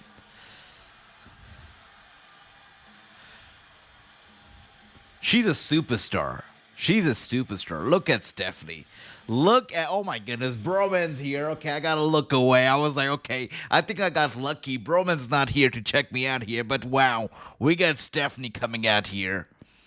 I like that. Tiffany looks like she got depends on. Wait, what do you mean by that, Broman? Something I'm missing here. She's not annoying to me, says Andy. I like that, brother Andy. I like that.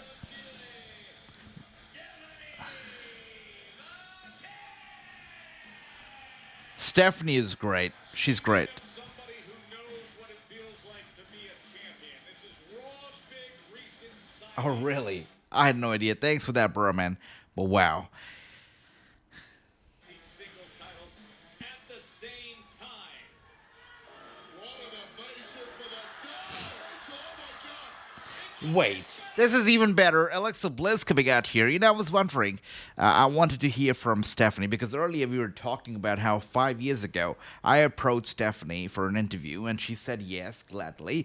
But she said that she does not speak English. So she wanted an interpreter or something to do the interview. But here we are now, So I wanted to see how well she speaks now. Obviously, we've heard from her, but it's been limited. So let's see. But Alexa Bliss looking great. I see you, bro, man. Okay. Yeah, Bliss is here. SmackDown presented by Twisted Tea, Hard Iced Tea. Keep it twisted. Oh, we're gonna get straight to the match over here. I thought we were gonna be getting the promo and stuff, and the match was gonna be the main event. But you know, I should have known better. If John Cena is showing up and Logan Paul is showing up, it's gotta be the main event, even if it's a segment, not a match. So we're gonna be getting the 6 women's tag team match up next, and the main event is gonna be the segment with Cena. I like that, bro, man. But we're 5 years too late to do that interview now with Stephanie. It's crazy. 5 years. It seems like yesterday when I asked her for the interview. Logan says, "I'm sure Rhea Ripley will win Queen of the Ring, challenge Io Sky, win the Women's World Championship. After that, Io might take time off from the company." Really? You think so? Rhea Ripley winning that briefcase. I mean, I'm looking at the list of women. I feel like Rhea Ripley is very down under in my list right now, because if you think about all the women who need to win that briefcase, Rhea Ripley does not need it. She's been a great champion in the past. She's enjoying a very good position in the company, even without the title. I think I hate to say it because I hate that phrase, but you know when they say bigger than the title, I think it kind of applies to Rhea in this position. She doesn't need the title right now. But everybody else, actually, except for Rhea Ripley, need the title. Maybe Alexa Bliss also does not need it as much. She already is super duper over. So, but I would say Alexa needs it. You know, my 2 picks for this match are Alexa Bliss and Naomi. But let's see. Roxanne needs it. Giulia needs it. Giulia's not going to win it because she already is entering a feud for the U.S. title. So Giulia is not going to win it. Rhea Ripley, I don't think so. Stephanie is a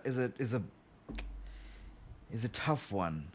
I don't think Stephanie or Roxy. I think it's going to be Naomi, honestly. I think it's going to be Naomi or Bliss, either one of the two. But I think it's going to be Naomi. I think so. Stephanie's thighs are getting thick. Wow, that's a big observation. Now, I sometimes am taken aback by the comments, and I just read comments as they come without, reading them in my head. I read them out loud, and sometimes, I probably shouldn't have read that because that's funny. All right, I like that. Can you imagine if somebody, clips out a certain, takes a clip of me just reading a comment and then puts it out there, and then the world will think that I was actually saying that while I was just reading a comment? Thanks, True. But Stephanie's thighs are getting thicker. That is funny. But I guess that's a compliment, right? And he says, AJ, have you seen Asuka not having her hair colored? I haven't. Is there a recent picture of her going around like that? The counter programming WWE does against AEW is ridiculous. Yep. It's a shame. And they're very smart with that. Because, tonight is also going to be TNA Against All Odds. It's happening tonight. But if you look at their time, they're starting 9:30 Eastern, if I'm not wrong, for the pre-show, and the main show starts off at 10 p.m. Eastern. So they're interesting like that, right? I mean, if this was AEW, SmackDown would go head-to-head, toe-to-toe against AEW's pay-per-view. But because it's a TNA pay-per-view, they're playing it smart, and it's happening after SmackDown. I wanted to watch Against All Odds tonight, but I checked the schedule and stuff. I don't know why they don't air it over here, so it's a shame. But Against All Odds is happening tonight, and I believe Trick Williams is also going to be defending his TNA title tonight against Elias. So that's going to be a big match tonight. Yeah. WWE is finding talent if they wear Archer. That's a disgrace. That's That's TKO for you, brother. That's TKO for you. It's funny. It's really funny how they're saying that the Fanatics Fest is going to take place at Javits Center, but on your screen they're showing you Madison Square Garden. That's not Javits Center. But Javits Center is nice. I've been to Javits Center a couple times, most recently for the Car Expo that they do every single year, the International Car Expo. Javits Center is nice, but it's exhausting. It's so big. I remember, I remember back in 2016. Yeah, 2016. Yep. Clinton versus Trump. Clinton had actually booked the entire Javits Center for her party, for her celebration after she would win the election. But obviously, the result of the election was a totally different one, totally unexpected for a lot of people. And then she did not even show up, and the whole Javits Center party got over quickly. It was canceled. Yeah, but she had booked like the entire Javits Center. It's a big place, big convention center. She had booked the entire thing apparently. But we got Roxanne Perez coming out over here right now. Roxanne looking good. Man, this lady has gone through so much trauma. And I know Andy was asking what happened with Roxanne. So Andy, this lady was apparently getting threats on social media. Somebody even apparently leaked her address and threatening her basically. So Adam Pierce apparently responded to the threat by saying that, oh, they have been reported, if you know what I mean, something like that. He said, he wrote on social media. Yeah, somebody really tried to mess with their head. So that's what was happening. WWE is finding talent if they wear Archer t-shirts. Once again, Andy, it's a disgrace if that's actually happening. Disgraceful. All right.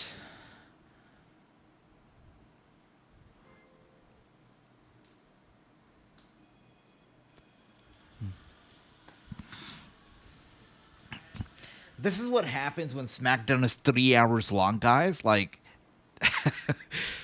they made us sit through the commercial only to come back and give us 3 more entrances. Like, okay, this is one way of filling time, right? But Giulia coming out over here looking good. This is like the 3rd time that we're seeing Giulia on our TV screens tonight. Like, these guys must be absolutely loving Giulia. This is like the 3rd or 4th time, I think, that we're seeing her on TV tonight.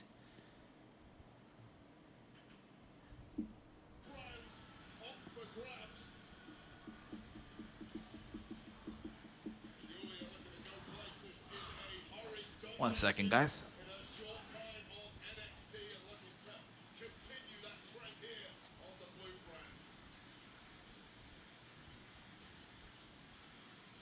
Participants in tomorrow's Women's Money in the Bank ladder match. For rivalries aside for one night at least. Enemies tomorrow, but tonight, at least 2 of tomorrow's opponents have to be your friend. I feel like we'll get rid of this chair for a little bit. And we'll just stand and watch the show for a little bit. I just got tired of sitting. I can't sit for 3 hours straight. I can't imagine how we did those hours long of watch-alongs and streams because, wow, sitting for 3 hours makes my butt hurt these days. I don't know. Okay, this is much better. Roxy has grown. I see True over here paying attention where it needs to be.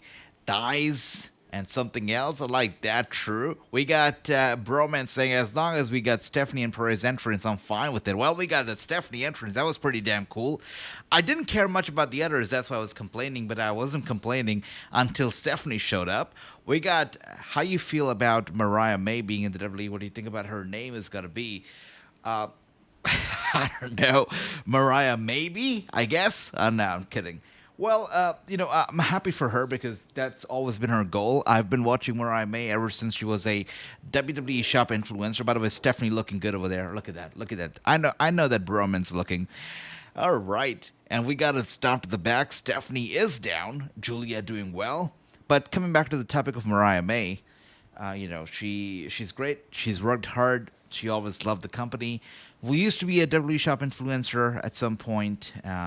Big fan at some point. Went to Japan, traveled, here and there, wrestled, tried to prove herself. Did a tryout for the WWE a couple years ago. Got rejected. Finally made it to AEW. Did fantastic in AEW. Earned her flowers. Got over with the fans. Got over with the company. Got good money. And, of course, she's now here. So she's climbed a very strategic ladder to get to the WWE, and that's always been her goal. And gotta be happy that she's here. By the way, Stephanie, look at Stephanie go right there. Look at her. Look at Stephanie. Man, this has got to be some kind of a dream team that we're seeing right now. Rhea, Stephanie, Alexa. This has got to be a dream team of some sort. By the way, I guess this is pure loyalty. Even though you've got Stephanie the front and center of TV right now, my eyes are on Alexa Bliss. She is great.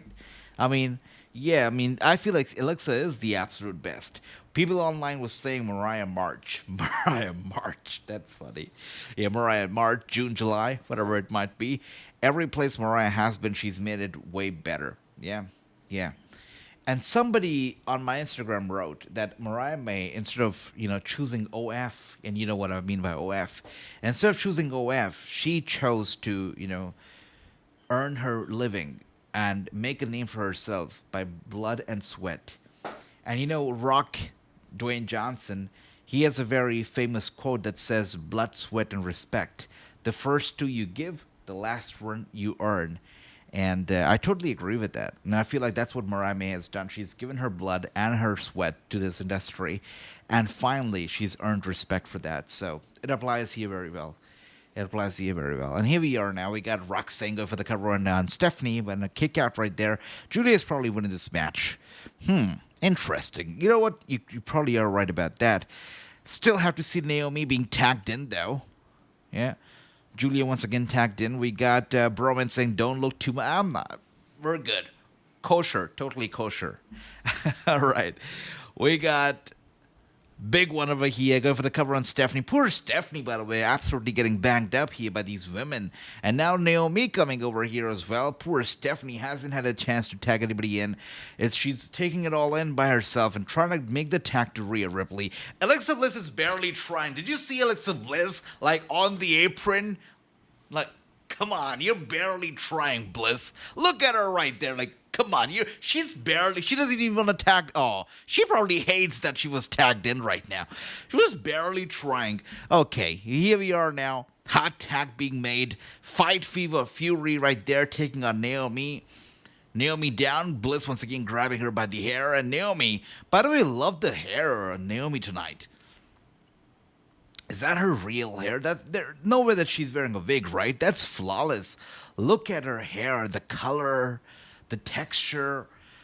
That's amazing. I don't usually go bananas over hair, but wow, look at that. That's good work. That's good work.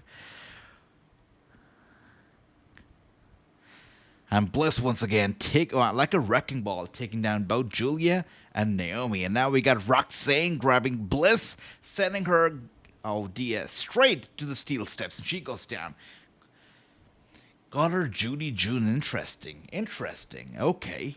And Alexa Bliss has a plan. Alexa should have Lilith join the match. Oh, that's interesting. And now we got Roxanne once again sending Alexa Bliss back into the ring over here. By the way, are we going to get the Wyatt 6 tonight or not? These guys seem to forget. They show up on a random night or two, and then they'll disappear.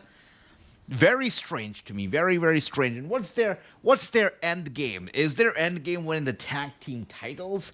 Is their end game selling merchandise? Because I don't think they're even doing that. What's the end game of the Wyatt 6 right now? It seems like it's a hopeless case, to be honest. Oh, it's chaos. That makes sense. That's what they're causing. All right, and here we are now. Nice. Giulia with a nice chop straight to the chest of Alexa. That's gotta hurt. That was hard to watch. Wyatt 6 kicking butt. Yeah, I mean, whatever happened to the idea of Alexa Bliss being the leader of Wyatt 6? I think that's going nowhere. And now we got... if that is even remotely true, then Bliss is not winning Money in the Bank tomorrow. If it's even remotely true that she's got to be in some way associated with the Wyatt 6, then she's not winning Money in the Bank. But let's see.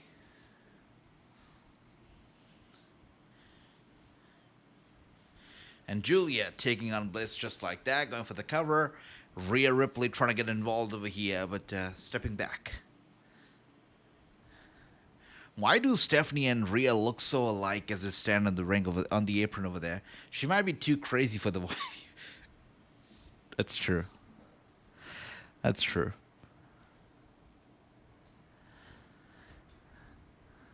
But she still comes out here with Lily, and she still does her thing. I don't know. I don't know where she's gonna go here with that, honestly.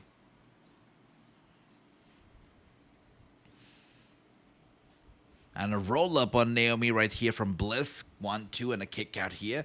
Broman says, I thought the same. Let me get the Rhea and Stephanie tag team eventually. Yeah, I mean, look at the two standing on the apron over there. Cool. Like, I never saw Stephanie as like an emo kind of a lady. I mean, I don't know, is emo an offensive word these days? I don't think so, right? But I never saw her like that dark gothic kind of a lady. But as she stands right there next to Rhea Ripley, pretty cool. Anyways, a nice shot to Alexa Bliss straight in the gut. Once again, tag being made to Roxanne.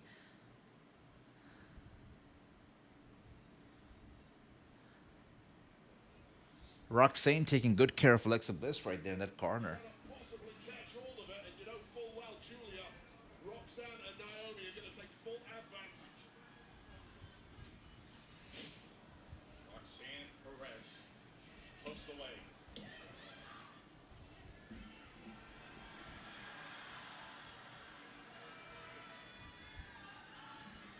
Naomi, Roxanne Perez, and Giulia are getting the best of Alexa Bliss right now in the midst of the six-woman tag team match the night before Money in the Bank, when all six of these women will be down the road in LA competing for the briefcase. And for Bliss, it'll be her fourth Money in the Bank match of her career, having previously been a winner.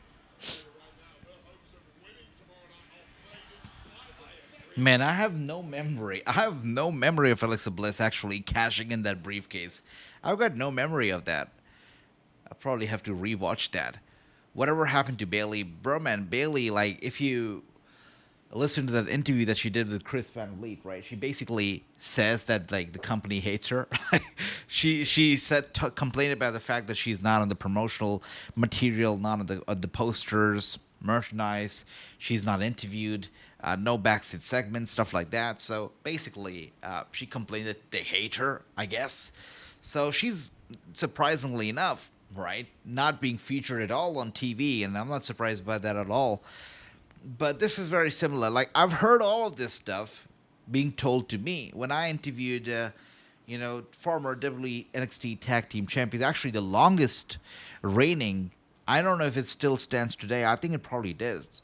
Still does, but the longest reigning NXT Tag Team Champions in history.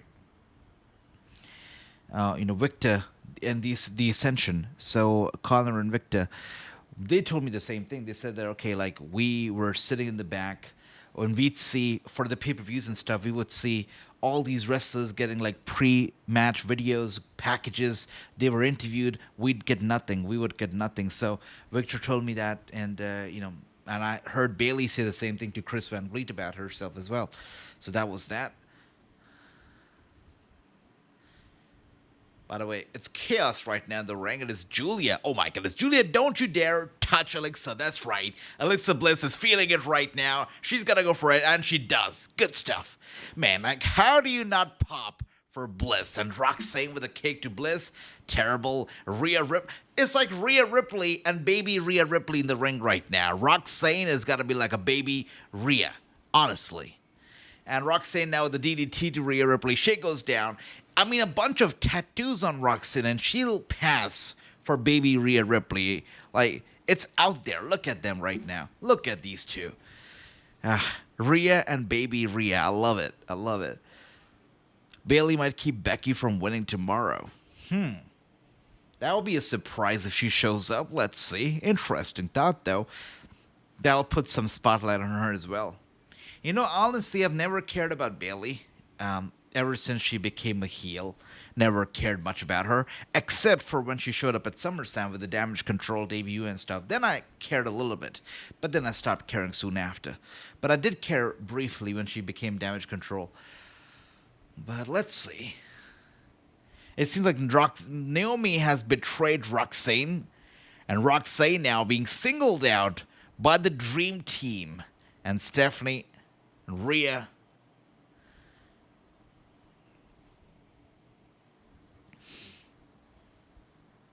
I'm sorry if it's just, by the way, Rhea Ripley with victory, good stuff. But I've got to apologize to Broman. I don't know if it's just me, but it felt like Stephanie Vaquer, as good as she is, maybe she was overshadowed a little bit tonight by Rhea Ripley and Alexa Bliss. The magnificence of these two ladies kind of overshadowed Stephanie, I felt.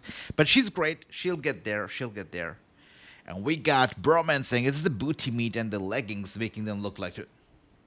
That's why I probably should start reading comments in my head before reading them out loud. Like, I'll probably end up in trouble because...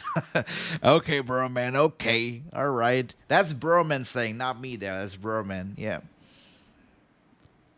That's funny. Streaming on Peacock tomorrow, 7 Eastern, 4 Pacific from the Intuit Dome, just down the road in LA. And what a show they put on here tonight on SmackDown. Tomorrow's going to be special as they look up and see the briefcase. That is what they are going after. Teammates moments ago, these three now eyeing each other Well, tomorrow is going to be an interesting Money in the Bank for certain. And, of course, an interesting Worlds Collide too, I hope. But still to come is the main segment of the night. Cody, Rhodes, Jey Uso, Cena, Logan Paul, still to come. But before that, we're going to be getting Chad Gable in action, I think. So that's what's up. With that being said, guys, I'll be right back in a couple minutes. Don't go anywhere. BRB. Wait a second. Wait. We got Jeff Cobb here. Jacob, you really trust Jacob after what he did tonight, man? It's okay. Don't worry about him. As long as he follows my lead, everything will be okay. Will he follow you, though? JC, my man, you worry too much. Listen, I brought Jacob, okay? He loves me. He does. And by the way, one thing about Jacob, he's not all the way that smart in the head. Oh! Wow. Wow. Boss Baby Solo Sikoa here questioning Jacob Fatu's intelligence. Like, he's going to pay the price for it. Okay. Well, I think if somebody's not smart in the head, it's Solo Sikoa, not Jacob. Not Jacob, it's Solo. And Jacob over there listening to everything. That's good. That's good. Good stuff. Good for Jacob Fatu. Good for Jacob Fatu. Well, you know, it's not if you want to snitch, if you want to back talk or talk trash about somebody behind their backs, it's probably a good idea not to do it on camera. Okay, I'm just saying it, Solo. If you want to talk trash about somebody, don't do it on camera, especially if that camera is rolling live around the globe. Like, just an advice. Just an advice. All right. Bailey's always watching her biggest fan, Izzy, who's a wrestler. Yeah, Izzy is a wrestler now. It's crazy. I think we all remember when this little kid sitting ringside started crying when Bailey the Hugger showed up on NXT. And now she's wrestling herself. So good for her, Izzy. Good for her. Triple H is so protected by Giulia and damage to Roxanne. Well, let's see. Let's see what happens. Logan with that tomorrow night. It's going to be interesting with Money in the Bank. But yeah, Giulia's got to be there. I don't know if she's going to win, but it's going to be interesting to see. You know, somebody was talking about, you guys were talking about Mariah May and what her next name is going to be in the WWE. When she did her vlogs and she spoke about wrestling as a fan years ago, she said that if she ends up in the WWE, once she ends up in the WWE, she'd like for her name to be Triple M. Now, I don't know if that's going to be happening, but that's what she said. She'd like for her name to be Triple M. But I think we've already seen Triple M before. What was it? When they did the whole Maxine Mansour mask thing, right? That was Triple M as well, right? That was embarrassing. I'm glad that's over. The whole Mansour, Marseille, or whatever that was. That was like traumatizing stuff that, you know, you'd like to forget about. It was terrible. I don't know why I thought about it. It was terrible. We got Izzy versus Bailey. Got to be cool in the future. It's got to happen one day, I think. I hope. It would be nice.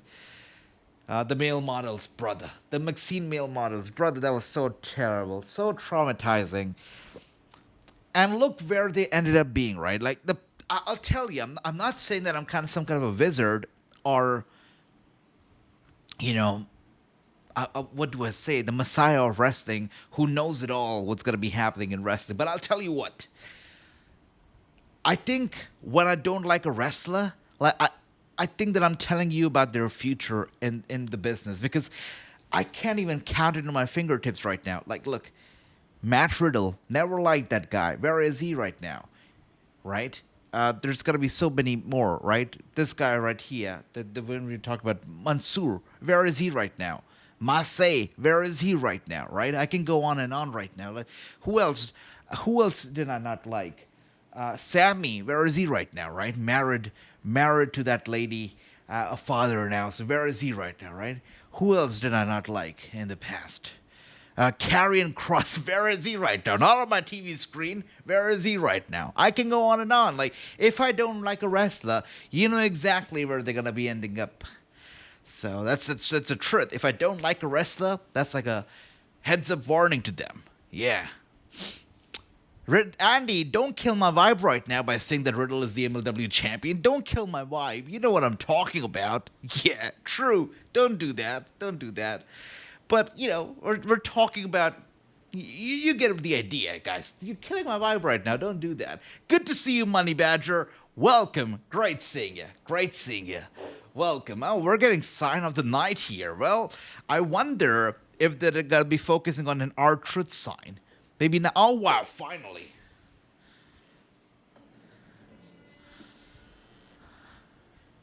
Grief is not linear. It is not healed by time. It is a festering wound that is continually being ripped open by an echo of a presence that is no more. Oh, You don't forget. Bray. You can only accept that which cannot be changed. I've watched the tag team division, the loyalty, the trust, the brotherhood. But is that bond unbreakable? From our loss, Wow. we have become a family. A ship unshaken by the storm. And yet again, they wanted to forget about us. But we were never even here. Ignoring the sacrifice. Dying to the flesh to become one. We return. Not for nostalgia. Not for closure, but to rip open the wound of apathy and take what we are owed. Your brotherhood will be tested. The time for repentance has passed. Accept your condemnation. Your brotherhood will be tested. Accept your condemnation. We will not be forgotten. I like that. You know, that was something. Okay. So the Brotherhood of the tag team division will be tested. And here we are now, the tag teams watching that very eerie promo from Bo Dallas. There is no reason for us to take the fall. So quickly, you provoke why. So I guess the tag team division is on alert right now.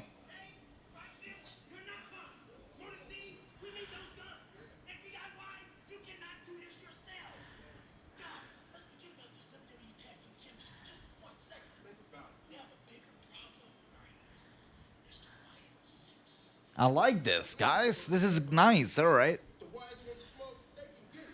Y'all must have forgot. The real boogeyman's around here. Yeah, nice try. We ain't forgetting about those tag team titles. And look, we know the Wyatts mean business, but look, they cost us our shot at the tag team titles a couple of weeks ago. Oh, Nick Aldis was also there. Never saw him. Okay, that's nice. You're right. And we are undefeated on SmackDown. So I think we should teach the Wyatts a lesson. See, let's go. Wow. Whoa. I guess Axiom is going to get his butt kicked tonight. What's coming to you, but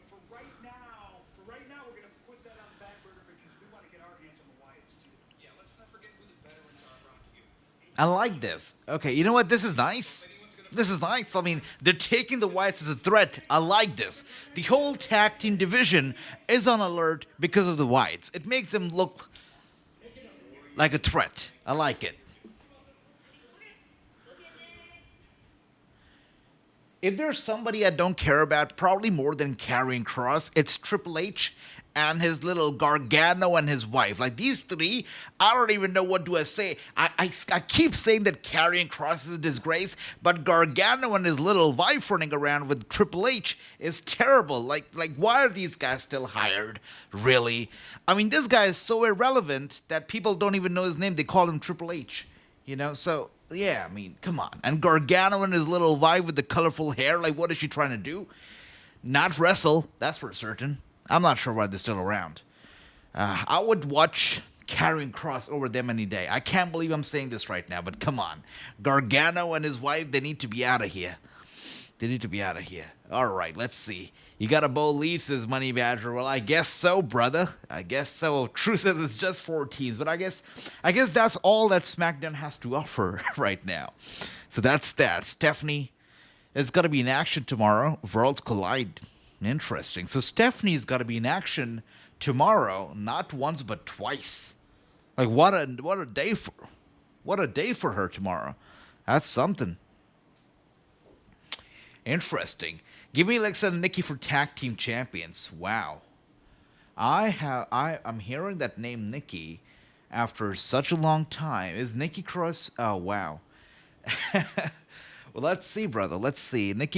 Nikki Cross, is she even gonna be open to team up with Alexa? I don't even know if Alexa Bliss is gonna be a part of the Wyatts right now, because it seems like she's doing her own thing. Or maybe the writers can make up their mind what they want Alexa Bliss to do, because at one point, 1 week she wants to team up with Charlotte Flair, and the other week she wants to climb that ladder and win that briefcase. So what does she want to do? And then she comes out with Lily the Doll every single week. So what does she really want to do? I wonder. Let's see. What else do we have here? We got Andy saying, AJ, you don't like them because they were on indie. Wait. No. It's not true, Andy. No, I'm not. I'm not a WWE supremacist. I'm not. I'm not a main, a major league supremacist. I'm not that kind of a guy. I'm not an anti-indie guy, Andy. You're getting it wrong, brother. I love the indies. I don't think anybody loves the indies like I do. I love the indies, but Johnny Gargano and Candice LeRae have been terrible on the main roster. I mean, they've been terrible. What have they done on the main roster? Next to nothing. They have really, in all these years, have done next to nothing on the main roster, except for a few good matches. Nothing else. NXT, they were good. Main roster, garbage. That's it. And let's see, what else do we have here? She got the stamina. What do you mean stamina? And who are you talking about, bro, man? Interesting. Let's see, we got Nikki Cross's sister. Yeah, I'm aware. That's right, Andy, brother. Poor Roxanne, she's been taking hit after hit lately. Yeah, it's not been her week, I guess, for Roxanne. Yeah, well, let's see what happens tomorrow. Maybe tables will turn, and who knows, she walks away with that briefcase tomorrow, which I think is going to be unlikely, but let's see. DIY is basically Axiom and Fraser, in my opinion. Axiom is fine. I like Axiom. I like Fraser. They actually at least put on good matches, so they're fine to me. Yeah. I like to call her Nikki. I like that, Money Badger. Okay.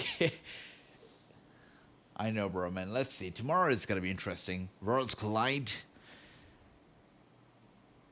And Money in the Bank, both on the same night. Oh, yeah, Stephanie. Stephanie's definitely got the stamina, bro, man. You're right about that.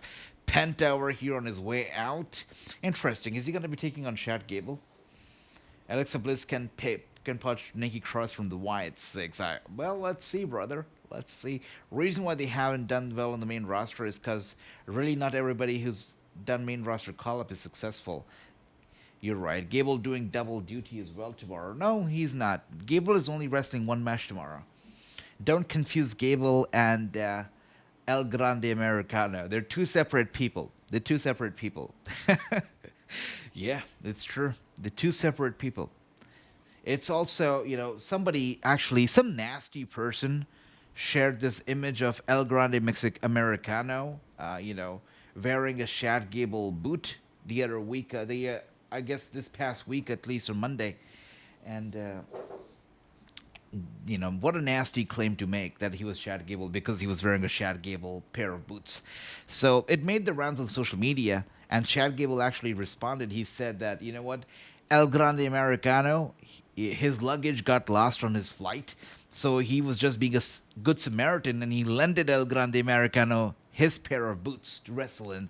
So Chad Gable just being a good Samaritan, and some nasty people, just trying to buy this theory that, oh, El Grande Americano is Chad Gable. It's not true. It's not true. And we got, what else do we have here? We got WWE and AEW Loki working together. Really think so. I think in my opinion, WWE and TNA are in bed together. And, I feel like we've talked about this before as well. I feel like WWE most likely has purchased TNA. That's what I feel. But AEW and WWE, I don't think they are in bed. I don't think so. Mainly due to the fact that AEW,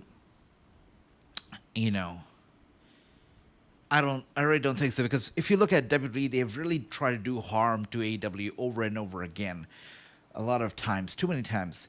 And even today, like if they have a pay-per-view running, WWE will most definitely have another pay-per-view running up against them. And, WWE purchasing AAA while AEW working with CMLL, I think it's just two very different paths that collide every once in a while. I don't think they're working together. I don't think so. But who knows? Who knows, right? Who knows the politics? 4 matches. Yeah, that's right. True. That's like the traditional right now. The typical number of matches that these guys like to have for their pay-per-views. 4 or maximum 5 if they're feeling generous. Gable and no match on the pre-show. Gable is insulting Lucha Wrestling. That's what he's doing. And you know what? When I see these guys, Gable and his little henchmen, when I see them wearing the red bandanas that say American made, I'm like, wow, these guys look like a MAGA bunch. They look like a MAGA bunch, really. Very interesting. Very interesting. But I do love the little jokes on Gable that we get to see here and there, like Penta was it Andrade talking to Gable in Spanish, and Gable like absolutely dumbfounded saying "see," like clueless Gable just saying "see." It was so funny. It was great. It just still wanted Elgin there. Oh, brother, that would be nice. But I guess some things are too good to be true sometimes, right? Definitely might be violating some antitrust laws. Who knows, brother? Who knows? I mean, who knows? Only thing I care is see Money in the Bank is the women's bank. Other than that, is boring. So Andy says he only cares about the women's Money in the Bank match. Other than that, it seems like a boring show. Let's see. We got, of course, the men's Money in the Bank match, the women's Money in the Bank match, Cody Rhodes, Jey Uso versus John Cena, Logan Paul, and Lyra and Becky. I'm not a big fan of Becky Lynch. And I don't know if Becky's the reason why I can't get excited about Lyra either. But I used to like Lyra a lot. I think Lyra is great. But I'm not a fan of Becky. So I'm not looking forward to that match. I'm with you on that, brother. Cody, John Cena, Jey Uso, Logan Paul. It seems interesting. I think it should be good. Let's be honest. I think it should be a nice match. I'll take this match over Cody Rhodes ending John Cena in December. I mean, his title reign in December. I was afraid that they'd go for Cody, taking away the title in December. But it seems like that's not going to be happening because, he's wrestling him up early. So hopefully it's not going to be Cody again in December. But I am intrigued to see what's going to be happening. How is this title run going to come to an end? Who is going to take that title away? Really, who is it going to be? Because obviously, whoever steps up to take out John Cena is going to be the next megastar. But who is it going to be? That's the question. When I think about somebody, defeating John Cena and becoming the next megastar, the one man who automatically comes to my head is Austin Theory. I mean, this guy had a jetpack. I mean, let's be honest. Vince McMahon, getting into that Janelle Grant scandal and Vince McMahon being kicked off the board, it probably hurt Austin Theory more than anybody else. Because if it wasn't for that, Austin Theory right now probably would be world champion. Literally, Theory defeated, let's talk about it. Theory defeated John Cena clean at WrestleMania. He did it clean at WrestleMania, the biggest stage of them all. Theory defeated John Cena. If it wasn't for Vince McMahon getting in trouble, Theory would be the face right now. He would be the Cody Rhodes right now, honestly. All right, Vikingo, by the way, in the audience. This guy gets to attend all these WWE shows for free. Good for him. I'm just kidding. But good for Vikingo. Like I feel like he makes an appearance like every other show now. Ever since that they took over AAA, he's been there in the crowd for every single show. Good for him. He'll probably get involved as well. And now we got Chad Gable coming out.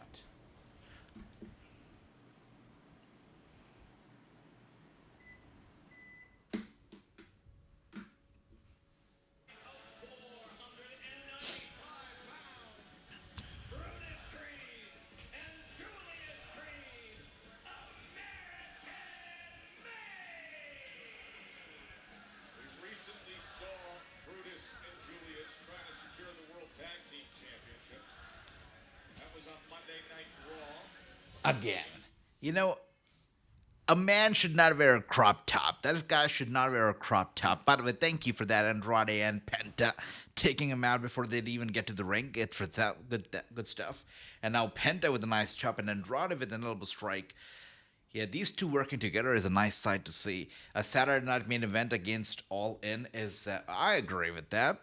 Totally agree with that. But are we supposed to care about Saturday night's main event at all? Because the last time, we saw somebody taking on John Cena at Saturday Night Main Event, he got fired a couple weeks later.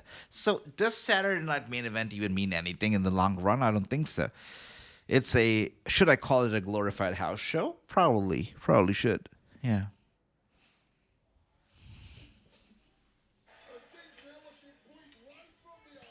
Shorty G.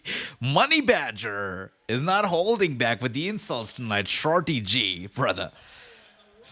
If I had some abs, AJ, I might have to do that Jey Uso crop top thing. Look, the only guy I guess who is legally permitted to wear a crop top and he's a man is Jey Uso. He does it well. Right? He rocks it pretty well. What can I say? But other than that, if you're not Tiffany Stratton, you don't wear a crop top. Simple as that. And just kidding. Gable doesn't deserve to be world champion, says Andy. Well, but can you imagine? I really think so, right? That Gable, I don't see him winning tomorrow. I mean, you told me he's fighting for the world title, right? I don't think he's winning the world title, but I do see him. Just think about it. He wins the briefcase. He goes to AAA. He steals that title. It will be much more salty than winning it, than earning it. He'll steal that world title with that briefcase. He'll bring it over to the WWE. He will basically deprive Lucha Libre of the AAA title. Like that really brings in some heel heat and brings a lot of eyes to AAA and WWE both. So I feel like there's no better way to do it than El Grande Americano winning that. And that will be, honestly, think about it. El Grande Americano wins that briefcase, cashes it in, wins that championship, and then he takes off his mask to tell the world that I am Chad Gable. Like, how crazy would that be? I think this is the greatest booking ever. Like, really. I'm telling you, there can be no greater booking. Chad Gable is wrestling for the AAA world title tomorrow. He's gonna lose the match. El Grande Americano will win that briefcase, will cash in the briefcase, will steal the AAA world title from Lucha Libre, and then will take off his mask, tell the world, joke's on ya, I took away your Lucha Libre championship. Me, Chad Gable, did it. That would be just hilarious. I'm telling you. Exactly, Money Badger. Let me cook. I probably should start doing these live streams from the kitchen because I always cook, all the time. Yeah. We got my brother Andy saying, if that happens, AJ, I will quit watching WWE. No, bro, you can't do that, because we have fun watching this together, So, but I'm telling you, that's what's going to be happening. I'm telling you. I know, bro, man. Like, you know what? I don't know why are you guys surprised that I'm cooking. Like, I always cook. I'm like, I cook all the time. All I do is cook.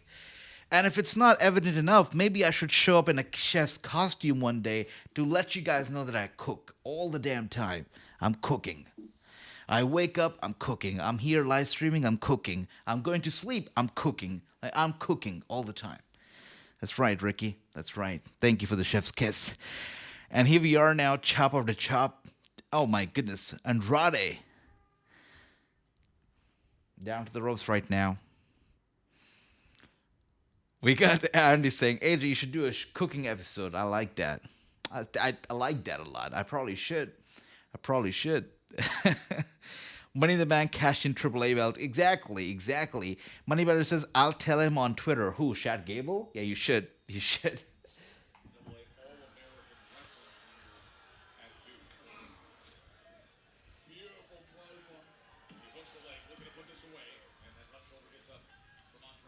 I'm not sitting for a Watchalong ever again. Like, this is so much fun when I'm doing it standing up. It's great. That's what she said. I'm sorry. All right. And here we are now.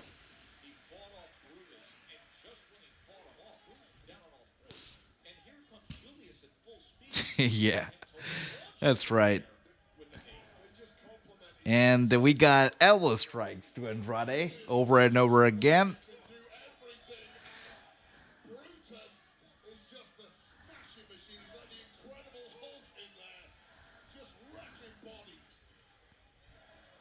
It's been so long since I've heard the name The Incredible Hulk. Thank you, Wade Bird, for bringing... I feel nostalgic whenever I think of The Incredible Hulk. Like, I feel like they gave up on that franchise so quickly. It had potential, but they just gave up on it, I feel. All right. Just told him. I like that, brother. I like that. But if they're not doing that, I'm telling you, these guys are blind folks. Like, that's out there. I know Andy's not happy with my cooking tonight, but with the idea of Shad Gable doing that. But I feel like it should happen. Like, that would be the best way, or the worst way for Andy, for El Grande Americano to do the unmasking. Like, it would be the best thing to do.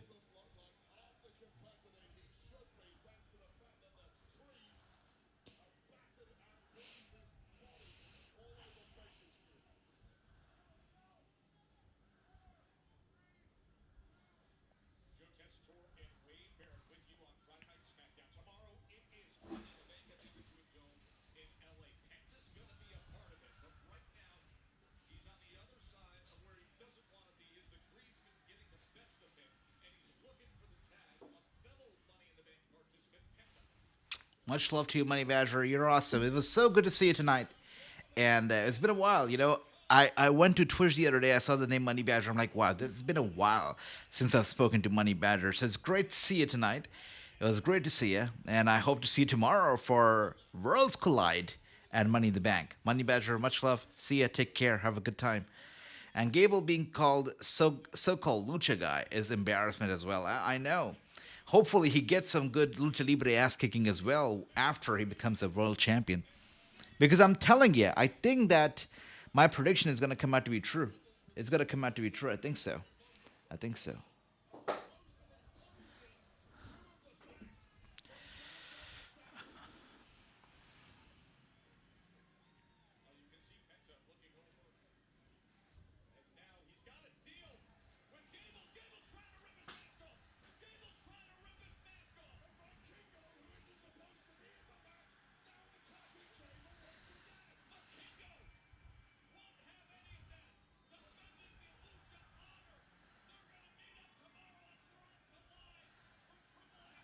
Chad Gable, he hates Lucha Libre for no reason, brother. Like, he was trying to rip off Penta's mask off, only for Vikingo to defend the honor, and obviously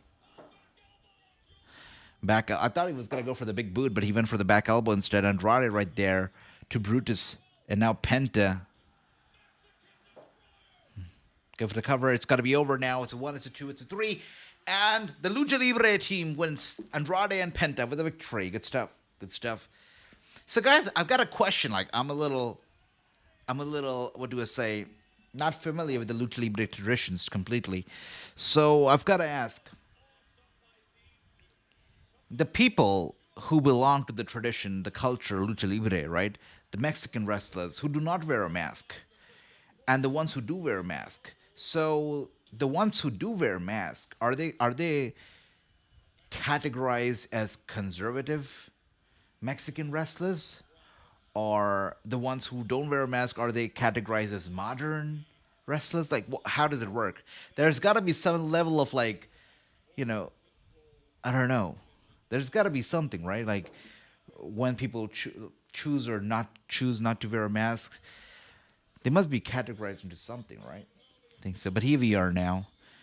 Seth Rollins. It's like this is the fourth time that I'm seeing Seth Rollins and the gang here tonight. These guys have got a problem with everybody.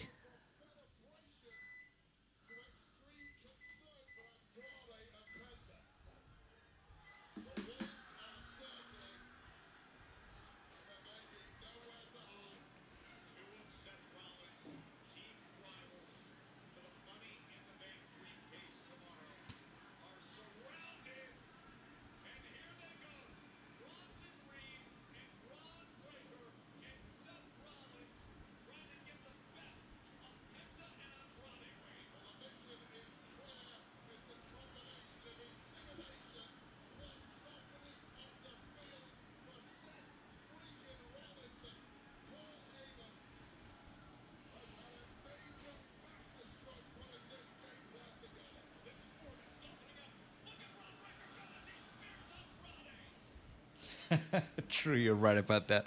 You know, when I interviewed Kurt Angle, right, I asked him about possibly managing Shad. He was not against the idea. He said he hasn't been approached yet, but if he would be approached, he wouldn't be against the idea. He'd do it.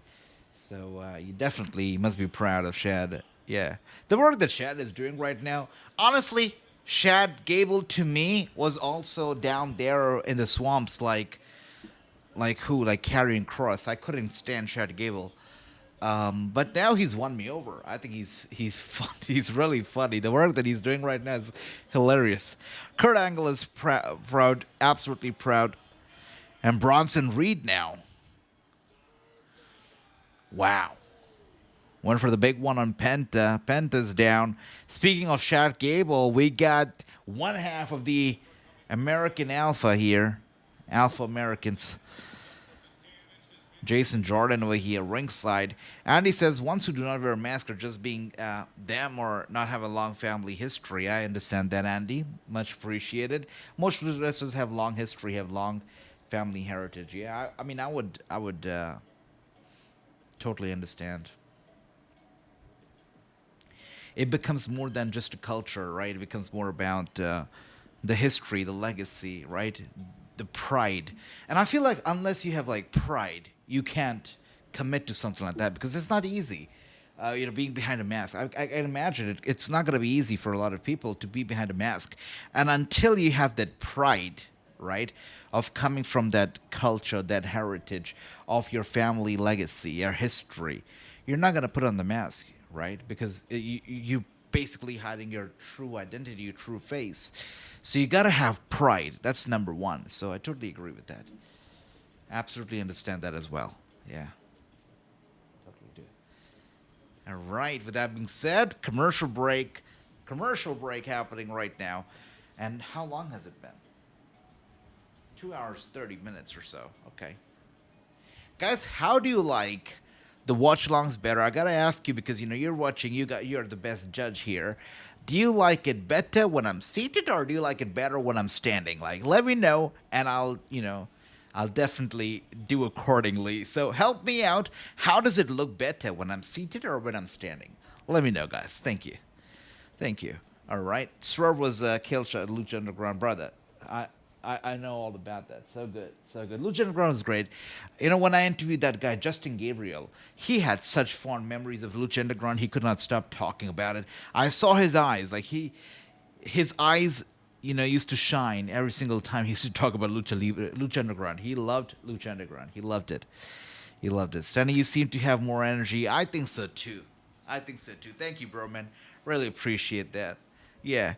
Fugo del Sol no longer wears a mask. Yeah, I know. I know. Good for him, I guess, right? It seems like he's happy. He's trying. He's experimenting, but he looks good as well. Without the mask, he looks more of a badass than he did with. I think with the mask, with the name Fuego del Sol, the mask. I still remember him in that orange mask, like a baby. Such an underdog. I think he's trying to get away from that underdog image. I think he's trying to be a boss. He's trying to be a man of his own, and that's why he's trying to find a new identity. So good luck to him for that, right? Good luck to him for that. I still watch Lucha Underground, yeah, brother. I wonder why did they just not bring it back? So many people loved Lucha Underground. It was fantastic. Andy says, I believe you're more happier standing up to do it. Thank you for that, Andy. But do you like it better? Is it more presentable standing up or sitting down? Let me know.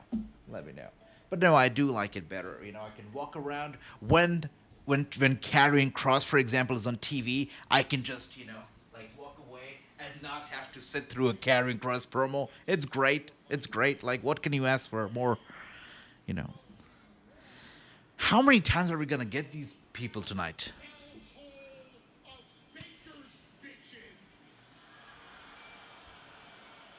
Thank you, Andy.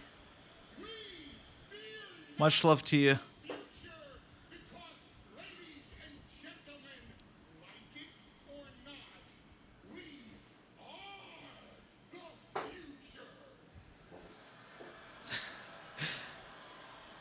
I like how Paul Heyman says, we are the future. I like that, Paul. I like that. Great guy. He's a great guy.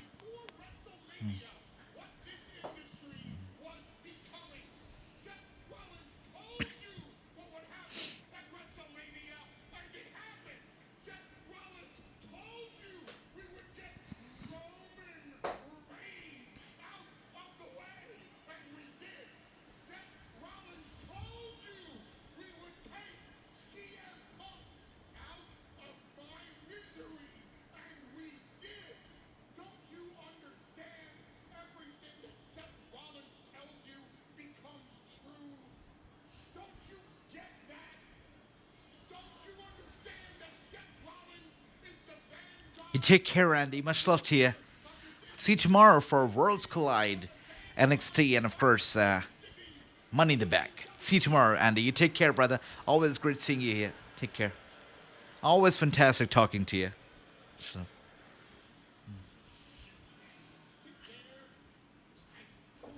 Ricky, welcome back, brother. Welcome back.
Cody Rhodes, guys.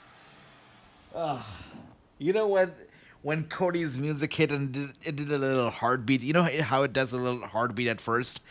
Oh, brother, when it did a little heartbeat and I heard the fans pop, I don't know, in my mind, I was like, "Holy crap! Is that Demon Finn Balor?" But then I realized, oh no, it's Cody, brother. That little heartbeat at first. It got me, brothers. It got me. I was like, yo, is Demon Finn Balor here? But nah. That was just my fantasy. You know, there's no Demon Finn Balor. It's Cody Rhodes. All right. Cody Rhodes is here. Good stuff. We got Ricky saying, I feel like this long, boring SmackDown. Good news, it's not 4 hours SmackDown. Wow. Ricky says, likely was AEW this past Wednesday. Wow. Poor James is waiting for you to go live. We're going to be live for AEW next week, Wednesday, brother.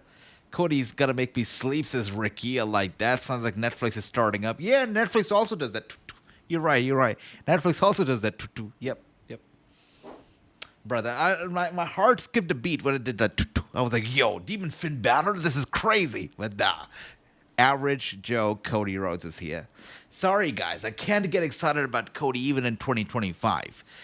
Brother, I appreciate what Cody has done and achieved. It's great. I'm just not a Cody Rhodes fan. And also, Paul Heyman, after what he's done to Punk, after what he did to Roman, I think Paul Heyman is basically the Elon of WWE. You don't trust him, He's not a good friend. Yeah, I wouldn't call him a great friend. This guy will be here with you, but tomorrow he's going to backstab you. So he's like the Elon of WWE. I like that. Yeah, I like that. Anybody who betrays anybody in WWE now, I'm just going to call them the Elon of WWE. I'm just going to say that. Amen for that, AJ. Say me. Cody's so boring, says Ricky. Much love to you, my brother Ricky. That's why we're brothers. All right, let's see. What does Cody Rhodes want to talk about now? Of course, Cody and Seth have a history. So that explains a little drama here.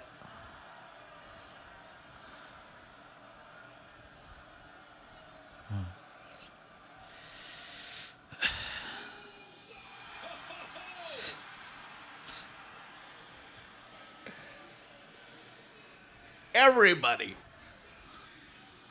That's right. Uso's here. Oh, he's got the kid. Uso, every time he walks down that aisle, he's like, oh, where's the kid that wants to eat with me? There you go. Yeah. The Yeet scene in Southern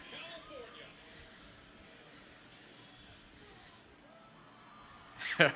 Ricky eating along with Uso. I like that. Okay. The Uso makes his way to the ring the night before the intense tag team matchup. As Seth Rollins just threw the microphone down. As a sold-out That's sweet. arena is riding that Yeet wave. It's nice. Just don't let him talk at the microphone. Like, don't let him talk. Everything else is cool. I like Jay.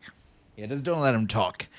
Cody will. It's like Tiffany Stratton. Like Jey Uso is great. He can eat all he wants, but just don't give him the microphone. Yeah, Cody will have a new story when he returns to his brother. Like, I hope that day comes. But the thing is that even if he goes back there, he can't be world champion, right? So that sucks for him. But who knows? In wrestling, you never say never. That day could still come. Still can. 1 second.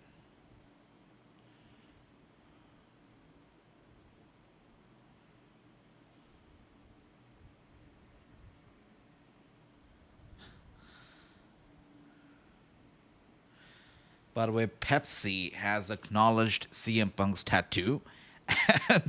And they tweeted about it. It said legendary. So finally, after all these years, Pepsi acknowledges CM Punk's tattoo. Call it legendary. So that's that. Good thing they didn't ask for royalty. But yeah, that's sweet. We got Broman saying, I feel like we've been conditioned to sit through these long ass entrances. I know, brother. I know. Brother, really, go back, watch that women's tag team match. How long were every entrance got their nice, sweet time because they were just trying to waste time with that. But yeah, you're right about that. That contract is null and void now. You think so? So it's over. Now he goes there, he gets a fresh start, doesn't need to, not fight for the world title and stuff. That's sweet. That'd be nice. But it was a stupid thing to do, yeah? Poor guy couldn't win the world championship. It was a poor, stupid thing to do. Anyways. But still, if you think about AEW and all the list of world champions that they've had so far, who do you think is number one? I think my number one, probably for me, I think it's got to be Moxley. I feel like he's been an absolute pillar for AEW. You know, he's been a great champion, and I think Moxley, MJF, and Jericho, my top three for AEW World Champions, 100%. Jericho because obviously he was the inaugural one, so it's got to be Jericho. Also, he did some good work with the championship. MJF because he was a great champion, no doubt about that, and of course Moxley, no explanation needed. But definitely my top three world champions. Oh yeah, Swerve is so good. How did I forget Swerve? I was kind of going old school right there, but Swerve is also good. Yeah, definitely. Swerve's matches are fantastic. I still remember that stapler. The staple to the tongue. It's crazy. This is why WWE is last on my wrestling list, brother. I tell you, every time I think of making like a video reviewing WWE, I end up like recording something negative about them because really, especially these days, I mean, what do I say? The company and stuff that they do, it kind of disappoints me a lot because everything feels like cash grab to me. And also, I've got to say this, right? I don't understand this sudden pandering towards the UFC or UFC trying to pander to the WWE crowd because, they released, I don't know if I can pull it up right now. Probably can. 1 second. UFC shop. There's something like that. They released a t-shirt, right? And I took offense to that t-shirt a lot. But they released, I see it right now. They released this t-shirt, guys. Take a look at it. What does it say? It says UFC 316. So now you're pandering to the WWE crowd, trying to use Austin 316 to sell your UFC t-shirts. I thought for the longest time, that UFC and UFC fans used to hate WWE, that UFC fighters used to call it fake. And now you're pandering to the WWE. I don't get it. I don't get it. So I hate that too. The last time I watched UFC was when CM Punk was getting his butt kicked. I only watched like 2 minutes of it because that's how long the match was. But yeah, that was the last time. Didn't go back after that.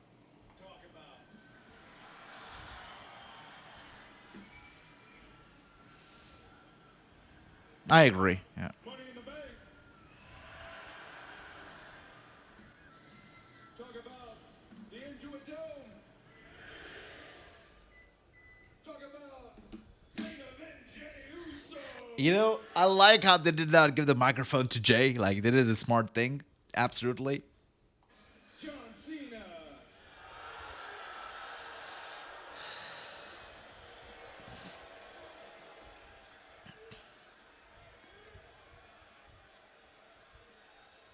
And his tag team partner, Logan Paul.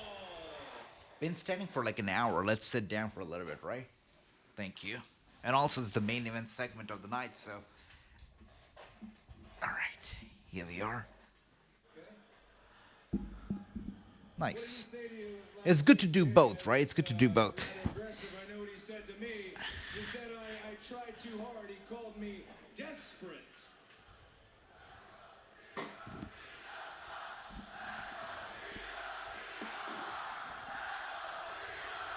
After standing for an hour, sitting down, it feels good.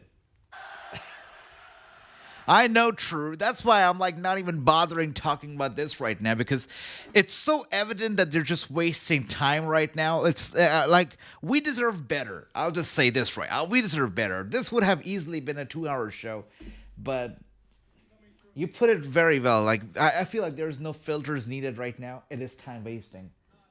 That's what it is.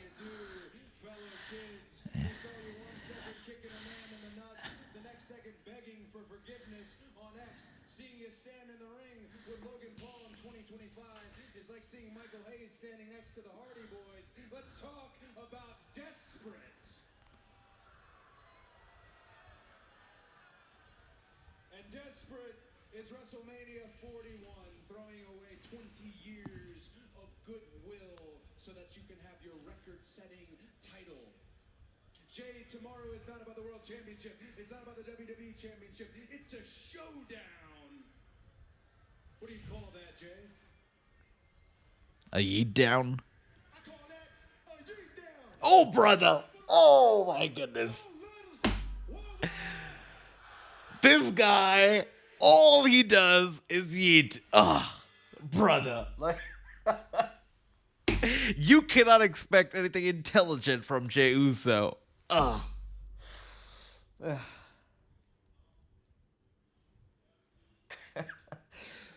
That's all they let him say. Yeet. That's it. That's it.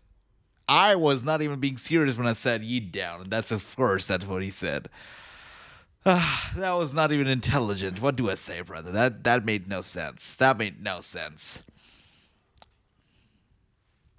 That is badass, David. I tell you what, I got nothing to do with UFC. I don't care about UFC. Never did, never will. But I know Amanda Nunes. So if I know a UFC fighter, gotta be a notable fighter. So Amanda coming out of retirement is good. Happy for the UFC fans. I still will not be watching though.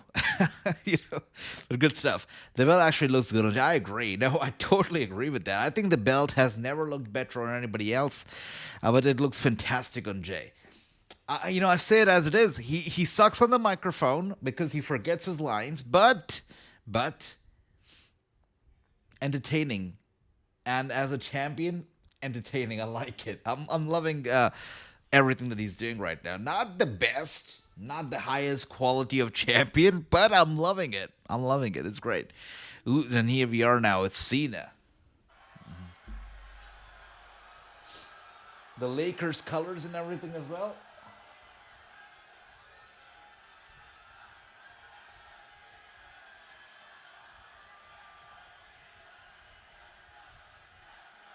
I know, David. Yeah, me too, brother. True. For me to watch UFC, it's got to be like Ronda, Brock, which is never going to happen, I think, not in the UFC. But definitely, Ronda returning would be like the only thing that would probably make me watch UFC again for one night only. But that's about it. I'm with you on that. Totally.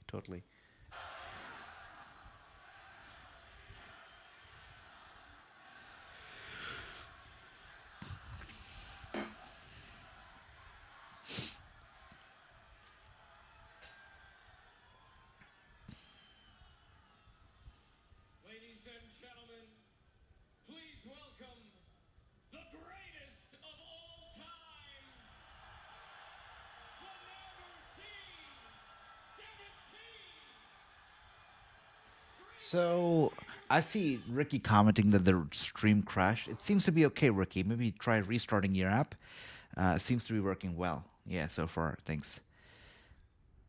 Logan Paul is John Cena's peacemaker. Yes, probably did. Yeah. When's the last time Cena had a white True, I don't know if you're reading my mind or something, but that's the one thing that I had in my mind soon as Cena came in. So you're right. Oh, wait a second. Logan Paul over here. And Cena saves him. Definitely polished his peacemaker last week. All right. And now Cena. Going for the AA on Uso. Uso goes down. And now Logan Paul taking Cody Rhodes for a ride. Is this a sign of things to come tomorrow? Is Cena and Logan, are they going to go down tomorrow night? It seems like it. Because true, as the golden rule says, wow, Logan takes on Cody Rhodes. Cena fears facial hair. Yeah, totally does, brother. Totally. When he showed up in India, I tell you, this guy looked as pale as snow. Like, no tan, nothing. He was, like, pale, tell you. But it was good to see Cena. I mean, brother, it was good to see Cena. The aura of this guy is great.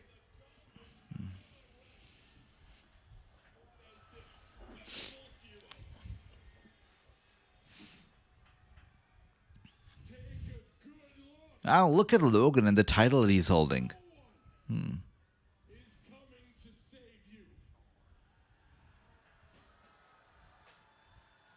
That's quite a statement to make right there.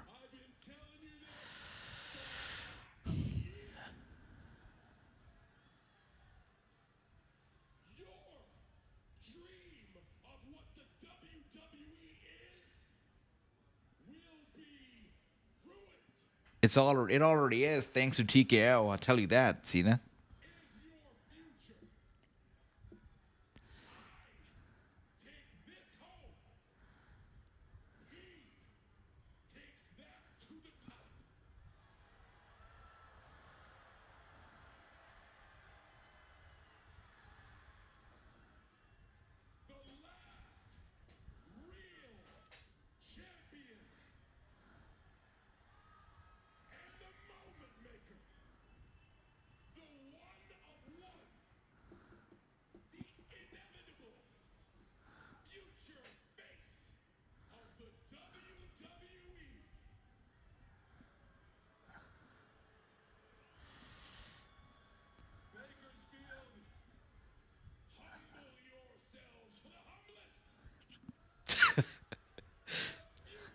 The humblest.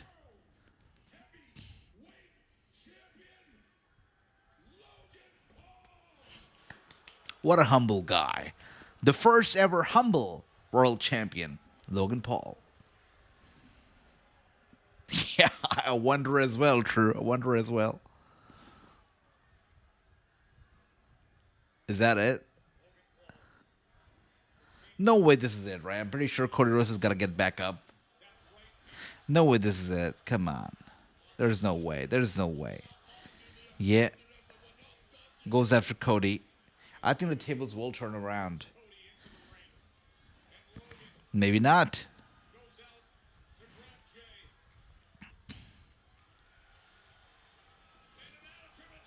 Yeah, Cena's not winning tomorrow. Sure.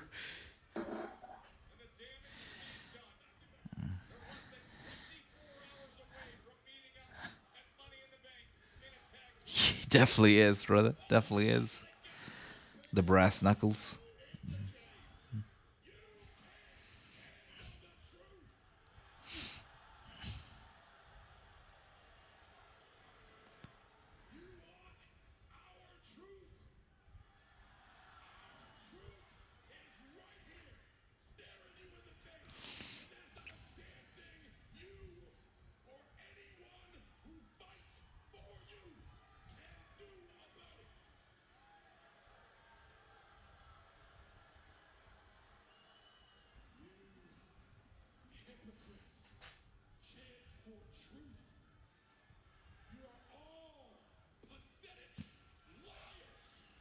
That's an interesting way to name drop our truth. That's an interesting way.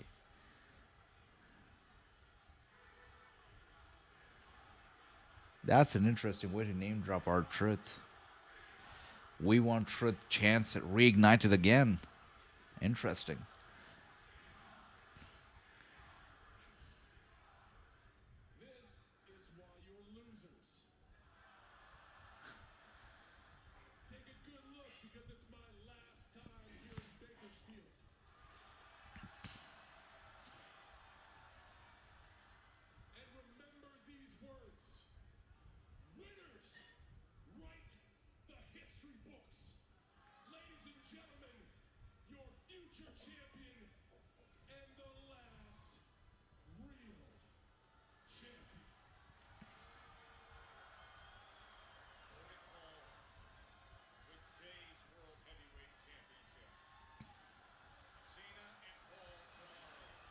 Made a statement for certain, right? That was quite a statement to make, but I feel like true, as the golden rule says, Logan Paul and John Cena probably not winning tomorrow. Probably not. It's too out there. They're probably not. But wow. Quite a statement to make, right? Quite a statement to make. Interesting. Interesting. Well, tonight's SmackDown was something. It was a long SmackDown. I probably don't even remember what happened 3 hours ago on SmackDown when the show first started. It was a long SmackDown. And the one interesting thing that I noticed was that you get a lot of repetition. Like, you get the same stars on TV over and over again. Like, we saw Rollins and the gang quite a few times. We saw Giulia quite a few times. So we got a little bit of repetitive with the superstar appearances, which I believe is mostly because of Money in the Bank taking place tomorrow, and too many people involved, and just have to hype it up, I guess. But yeah, we saw that tonight. But let's see what happens tomorrow. Worlds Collide is going to be happening. And we're going to be seeing some repetition as well because there are some double duties happening tomorrow. Chad Gable is going to be pulling off a double duty, as Andy pointed out earlier. And of course, we've got Stephanie Vaquer, also, as we noticed earlier, is going to be pulling off a double duty. She's going to be in a tag team match, I believe, at Worlds Collide. And then, of course, Money in the Bank at Money in the Bank. So that's what's going to be happening as well tomorrow. So I know it's going to be a double treat for Broman, especially. Broman says, when does the stream and show start tomorrow? So about 30 minutes before each show begins, 30 to 20 minutes before each show begins, we're going to be starting out the stream. Of course, we're going to be live for Worlds Collide, and we're going to be live for Money in the Bank. So let's see. One long stream or two different streams? I guess we'll see what should we do. I think two different streams makes more sense, but I'll let you guys know what we do. Most likely, we'll do two different streams. Unless I decide to go crazy and stay up all night and we do one single stream. Then we'll see, all right? It all depends. But you'll be working your money. Oh, true. The best part of the watch-alongs is going to be working tomorrow during the watch-along. Well, I'll miss you, True. I'll miss you. But, always a pleasure having you here, True. Always a pleasure. Thank you once again, guys, for being here. I hope you all have a good night, sleep well. And tomorrow should be good. Worlds Collide, Money in the Bank. We'll have a banger. True, we'll miss you during Money in the Bank. Both streams be live on YouTube or on Twitch. We're going to be here, right here on YouTube, Ricky. We're going to be right here. True, much love to you. Bro, man, Ricky, everybody, David, all of you guys. Thank you so much for being here, Andy, of course. Money Badger, of course. Thank you so much, guys. Take care. Have a good night. Sleep well. Good SmackDown today. Not bad. Not shabby. Good SmackDown. Hoping for a better show tomorrow. Thank you, guys. Take care. Have a good night. And if anybody's watching Against All Odds, right? That's what's the TNA pay-per-view tonight. If you're watching it, have a good time watching it. Take care, guys. Much love. Take care. See you tomorrow. Thank you, bro, man. You too. Take care, brother. Take care. Peace. Good night. See ya.